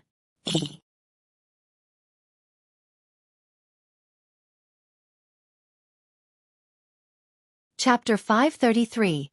Army Above the Sea. "Do you intend to refuse?" Ling Han asked, smiling. Without waiting for him to answer, Ling Han plucked a bunch of hair from his head, then picked a single strand and threw it into the jade vial. Thought he'd just name it the Vial of Curses, then said, "You have to consider carefully." This was no way to threaten someone. Na Ziyan wanted to weep but had no tears. The previous 2 times he had been cursed left a lingering fear in his heart, especially the second time when he directly lost all will to live on. Now that he recalled it, it was really too terrifying. Obviously, Ling Han merely needed to obtain a single item from his body to enable him to activate a curse. And now Ling Han had taken a whole bunch of hair from him, so who knew how many times Ling Han could kill him with that? Furthermore, who said that stomachache and desire to die were the only effects of the curse? No. To be able to do something for young Master Han would be my honor. Na Ziyan immediately proclaimed, his expression filled with a strong sense of righteousness. Ling Han patted his shoulder and said, "Not bad. This is what I wanted to hear. As a person, you have to be brighter and more loyal to your friends." "Yes, young Master Han is right," Na Ziyan exclaimed earnestly. Ling Han knocked him unconscious with a single smack, then took him out of the Black Tower. Though he had the cursed tool to hold over Na Ziyan's head, if he could avoid the secret of the Black Tower from being known, Ling Han still chose to do so. After he brought Na Ziyan back to the Imperial City, Ling Han smacked him back to consciousness and said, "Go on." "Oh right. Don't think that you will not be affected once you run far away enough. 3 days later, I will let you experience more fun. Young Master Han, I believe you. There's no more need to test it out. Na Zhiyan hurriedly waved his hands. How could that be allowed? If we don't test things out, how could my sincerity be proven? Ling Han asked in displeasure. Fine, threatening someone could still be categorized into being sincere or insincere. Na Zhiyan could only leave obediently.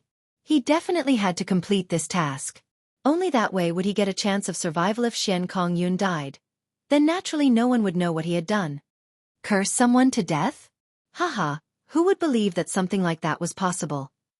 Just like how he previously desired only to die. Even if he really had died, who would believe that he had actually been murdered?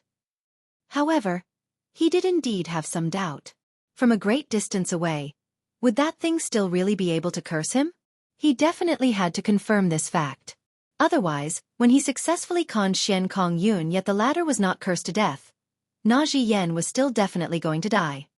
In the following 3 days, he put all his energies into speeding up his travel, aiming to leave Ling Han as far away as possible in order to test if that treasure was really capable of imperceptibly killing another from miles away. He soon entered into the sea, and did not choose to soar through the skies. The moment he entered the sea, his legs actually miraculously vanished and became a long fish tail. With a strong flick, his speed instantly spiked. He swam towards the deepest parts of the ocean, and was much faster than when he'd been soaring above the land. The sea race were indeed suited to live in the sea. Only in the sea could their battle prowess be maximized. The seabed was very dark, but for a flower blossom tier cultivator, this was nothing. On his way, various scenes that were familiar to him appeared, and so did various types of sea race. Though flower blossom tier beings could not be considered the topmost elite in the sea race, they could still be ranked as one of the elites.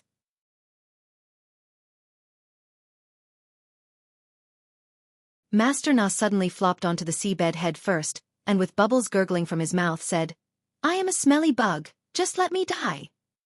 It was really a scene that caused a number of people to pop their eyes out in shock. It took effect. All of a sudden, Na Zhiyan felt feelings too complex to unravel. There was only one thought in his mind: definitely had to complete the task that Ling Han had assigned him, or he was definitely going to die. Ling Han did not think about Na Zhiyan and Xian Kongyun for the moment. Anyways, if Na Zhiyan could manage to bring back some hair or skin from Xian Kongyun, then he'd just curse the latter to death. If he couldn't, then he'd simply head straight to the middle state, and just let the latter chase him. He returned home. After so many days away, he naturally wanted to spend some quality time with his family. If he could manage to resolve completely the matter of the sea race, then there would be no need for the Ling clan to move. If he could not, then it would be best for them to relocate elsewhere. Lu Yutong and the other girls were gentle in every possible way. However, Zhu Xian'er's injury had already recovered a number of days, so there was no more reason for her to delay things further. As a result, she begged her leave to deliver the medicine back to the Half-Moon sect. After that, she would directly head to Extreme Yang City and wait for Ling Han to arrive. After a few days, he headed to the Imperial City again because he had agreed upon a meeting with Na Zhiyan after 10 days. After staying in the Imperial City for a day, Na Zhiyan returned. He delivered up a sack and said, "Young Master Han, I only managed to obtain 3 scales that Master Kongyun had shed." He was afraid Ling Han would be displeased, and hurriedly continued, "Master Kongyun is a parting waters beast from ancient times. The scales he sheds are priceless materials for forging protective armor, so they are very difficult to obtain." Ling Han smiled and said, "That's all right. As long as these scales have been shed from his body, they should do." He knocked Na Zhiyan unconscious and drew him into the Black Tower. Then, he took out the vial of curses, crushed a single scale a bit, and stuffed it inside the vial. After that, he directly activated the curse of death. Instantly, a flower bloomed. This meant that the curse had been successfully placed. Otherwise, if the person cursed was of too high a level, or had too tough a natal horoscope, which caused the curse not to take effect, then this flower would not bloom at all. A high and mighty deity transformation tier elite was killed with a curse just like that from miles away. Ling Han felt coldness rise from his heart. There really was a multitude of rare and bizarre techniques in this world. Who knew if there would be some other kinds of power that could also similarly kill a person from a great distance away, just like the Vial of Curses? However, this kind of technique would definitely have its own limitations. Actually, if one was careful enough, it was still possible to dodge it. Since the curse was successful, Ling Han returned home and decided to stay for another 2 months before heading to Extreme Yang City and join up with Ying Hong and Zhu Xian before they all traveled to the Middle State. However, his days of peace only lasted for half a month. This day, a wave suddenly rose up on the sea, which then led to great chaos. Though the Ling clan had little contact with the outside world, there would still be a few clansmen who moved around outside. It was soon discovered that in recent days, refugees had appeared in the town. Furthermore, their numbers were increasing gradually. When they asked these refugees, they found out that troops had appeared above the sea, sweeping through all obstacles in their way, heading directly in the direction of the imperial city. Troops above the sea. Ling Han was astounded. Could it be that Xian Kongyun had not died? Still, wasn't this guy extremely low-key? How could he suddenly appear on such a grand scale? He brought along Hu Niu and rushed towards the imperial city. When he arrived, that huge army had not yet reached there. Thus, he headed in the direction of the sea, and after a day's travel, the troops above the sea were finally visible. They didn't seem much different from human troops, but all were foot soldiers. They numbered about 1,000, and ahead of them, there was a unit carrying flags. They all wore scaled armor, which was a bit different from a normal army. Their weapons were mostly made up of long spears and battle axes. Aside from that, there was a considerable number of those who had webbed hands and webbed feet. They did not wear shoes, so it was easily visible. The Sea Race.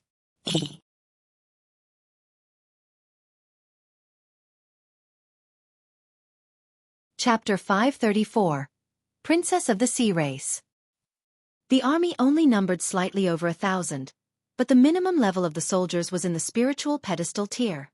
Furthermore, there was only a single vehicle, a carriage pulled by 2 seahorses.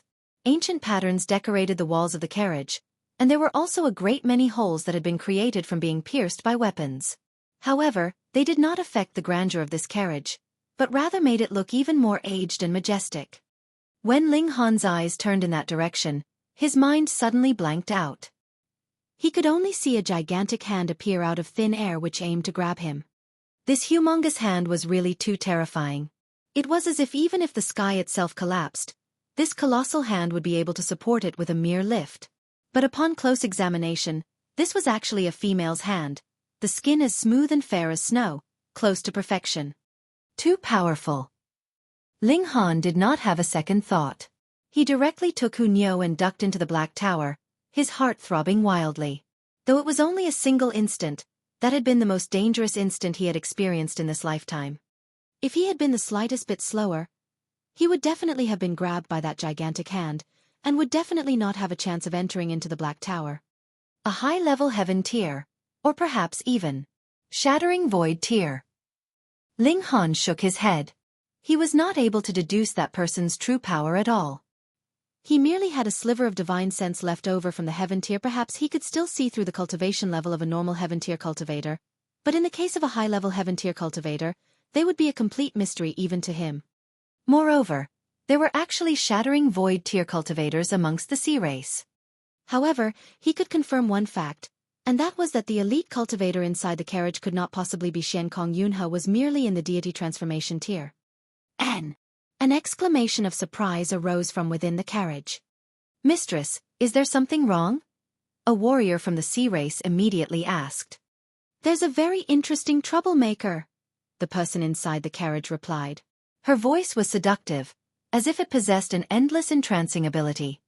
The gaze of that warrior of the sea race fluctuated as if he wanted to seek out the troublemaker the princess, her highness, had mentioned. But how could he possibly discover the existence of the Black Tower? Thus, he was naturally unsuccessful. "He teleported," the person in the carriage said, but then mumbled softly to herself. Had he really teleported? I don't recall feeling any shifting of space. But if it wasn't teleportation, then how could he have possibly vanished all of a sudden? The wheels of the carriage rolled, and this army continued its advance towards the imperial city. It was only when this huge army had completely disappeared from sight that Ling Han and Hu Niu emerged back out of the Black Tower. Scared Niu to death. That woman is very powerful, Hu Niu exclaimed, patting her chest in relief. Ling Han nodded. This was one of the greatest people of the sea race, strong to an inconceivable level. Could it be that Na Zhiyan left behind some loose ends? Otherwise, after he had cursed Xian Kongyun to death, this whole matter should have ended. So how could it be that a whole army of sea race would appear now and with them, an inconceivably powerful woman? An ultimate cultivator that might be a high-level heaven tier cultivator, or perhaps even in the shattering void tier. If she chose to do as she liked in a place like the North region, who could stand in her way? Ling Han drew Na Zhiyan out, and narrated to him what had happened previously. Then he asked, "Who is that woman? Also, whom else did you speak to about this matter?"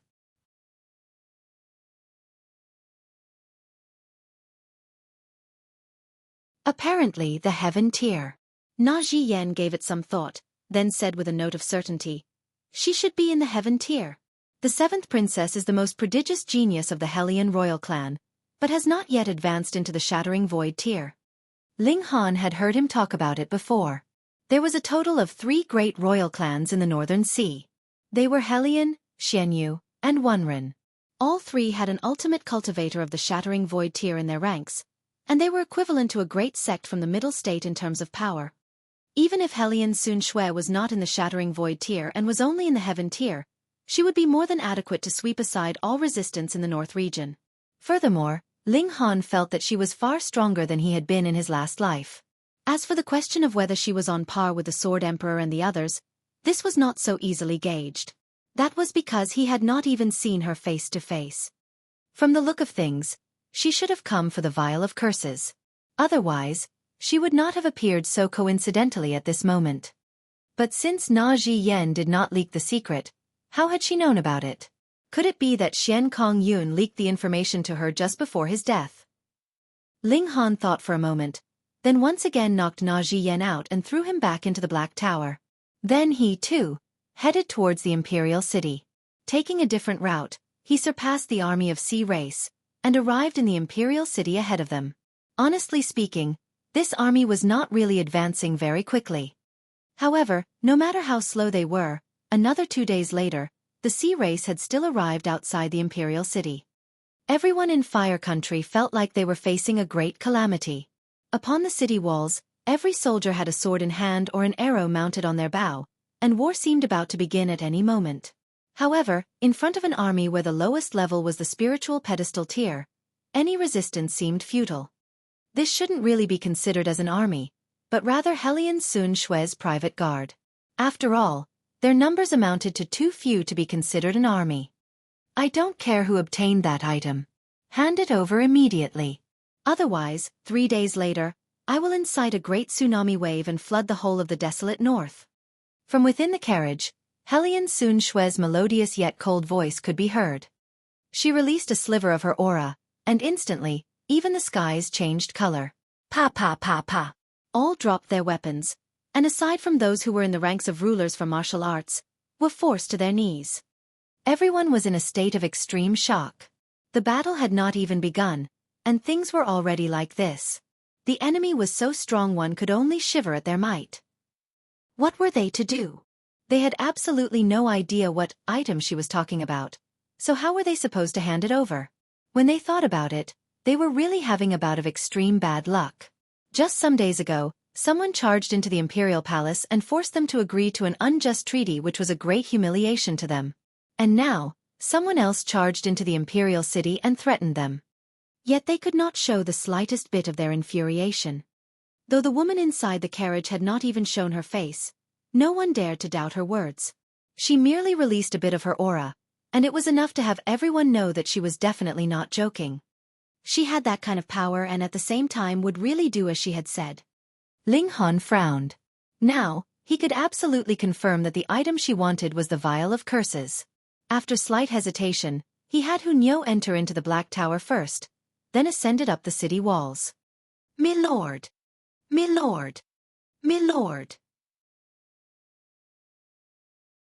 When they saw Ling Han, everyone knelt down as if they had seen their savior. Ling Han laughed and said, Don't look at me. Now, even if there were 10,000 of me, it still wouldn't be enough to stand against a single finger of hers. When they heard Ling Han say that, everyone wore disappointed expressions. Even Ling Han was no match for her, so what were they to do now? Ling Han looked into the distance and called out loudly, "We can negotiate. But if you make another move against me, I will immediately run, and I guarantee you will never find me again." Insolence! How dare you speak to our mistress in this way? The warriors of Sea Race all yelled in indignation. In their hearts, Hellion Sun Shui was an existence on par with a divine deity, and they could not allow the slightest bit of blasphemy against her. A mere human actually dared to negotiate with their mistress? He had to be delusional. Yet a voice was heard from within the carriage as she said, "Then let us negotiate." Obviously, Hellion Sun Shui at the very least admitted Ling Han was very capable at fleeing after he had managed to successfully escape from her once. Otherwise, she would have simply apprehended him for interrogation rather than give him a chance for a negotiation. You're tuning in to the Xiaofan's Wuxia Tales YouTube channel. Don't forget to subscribe and join us on this journey to catch the most captivating stories.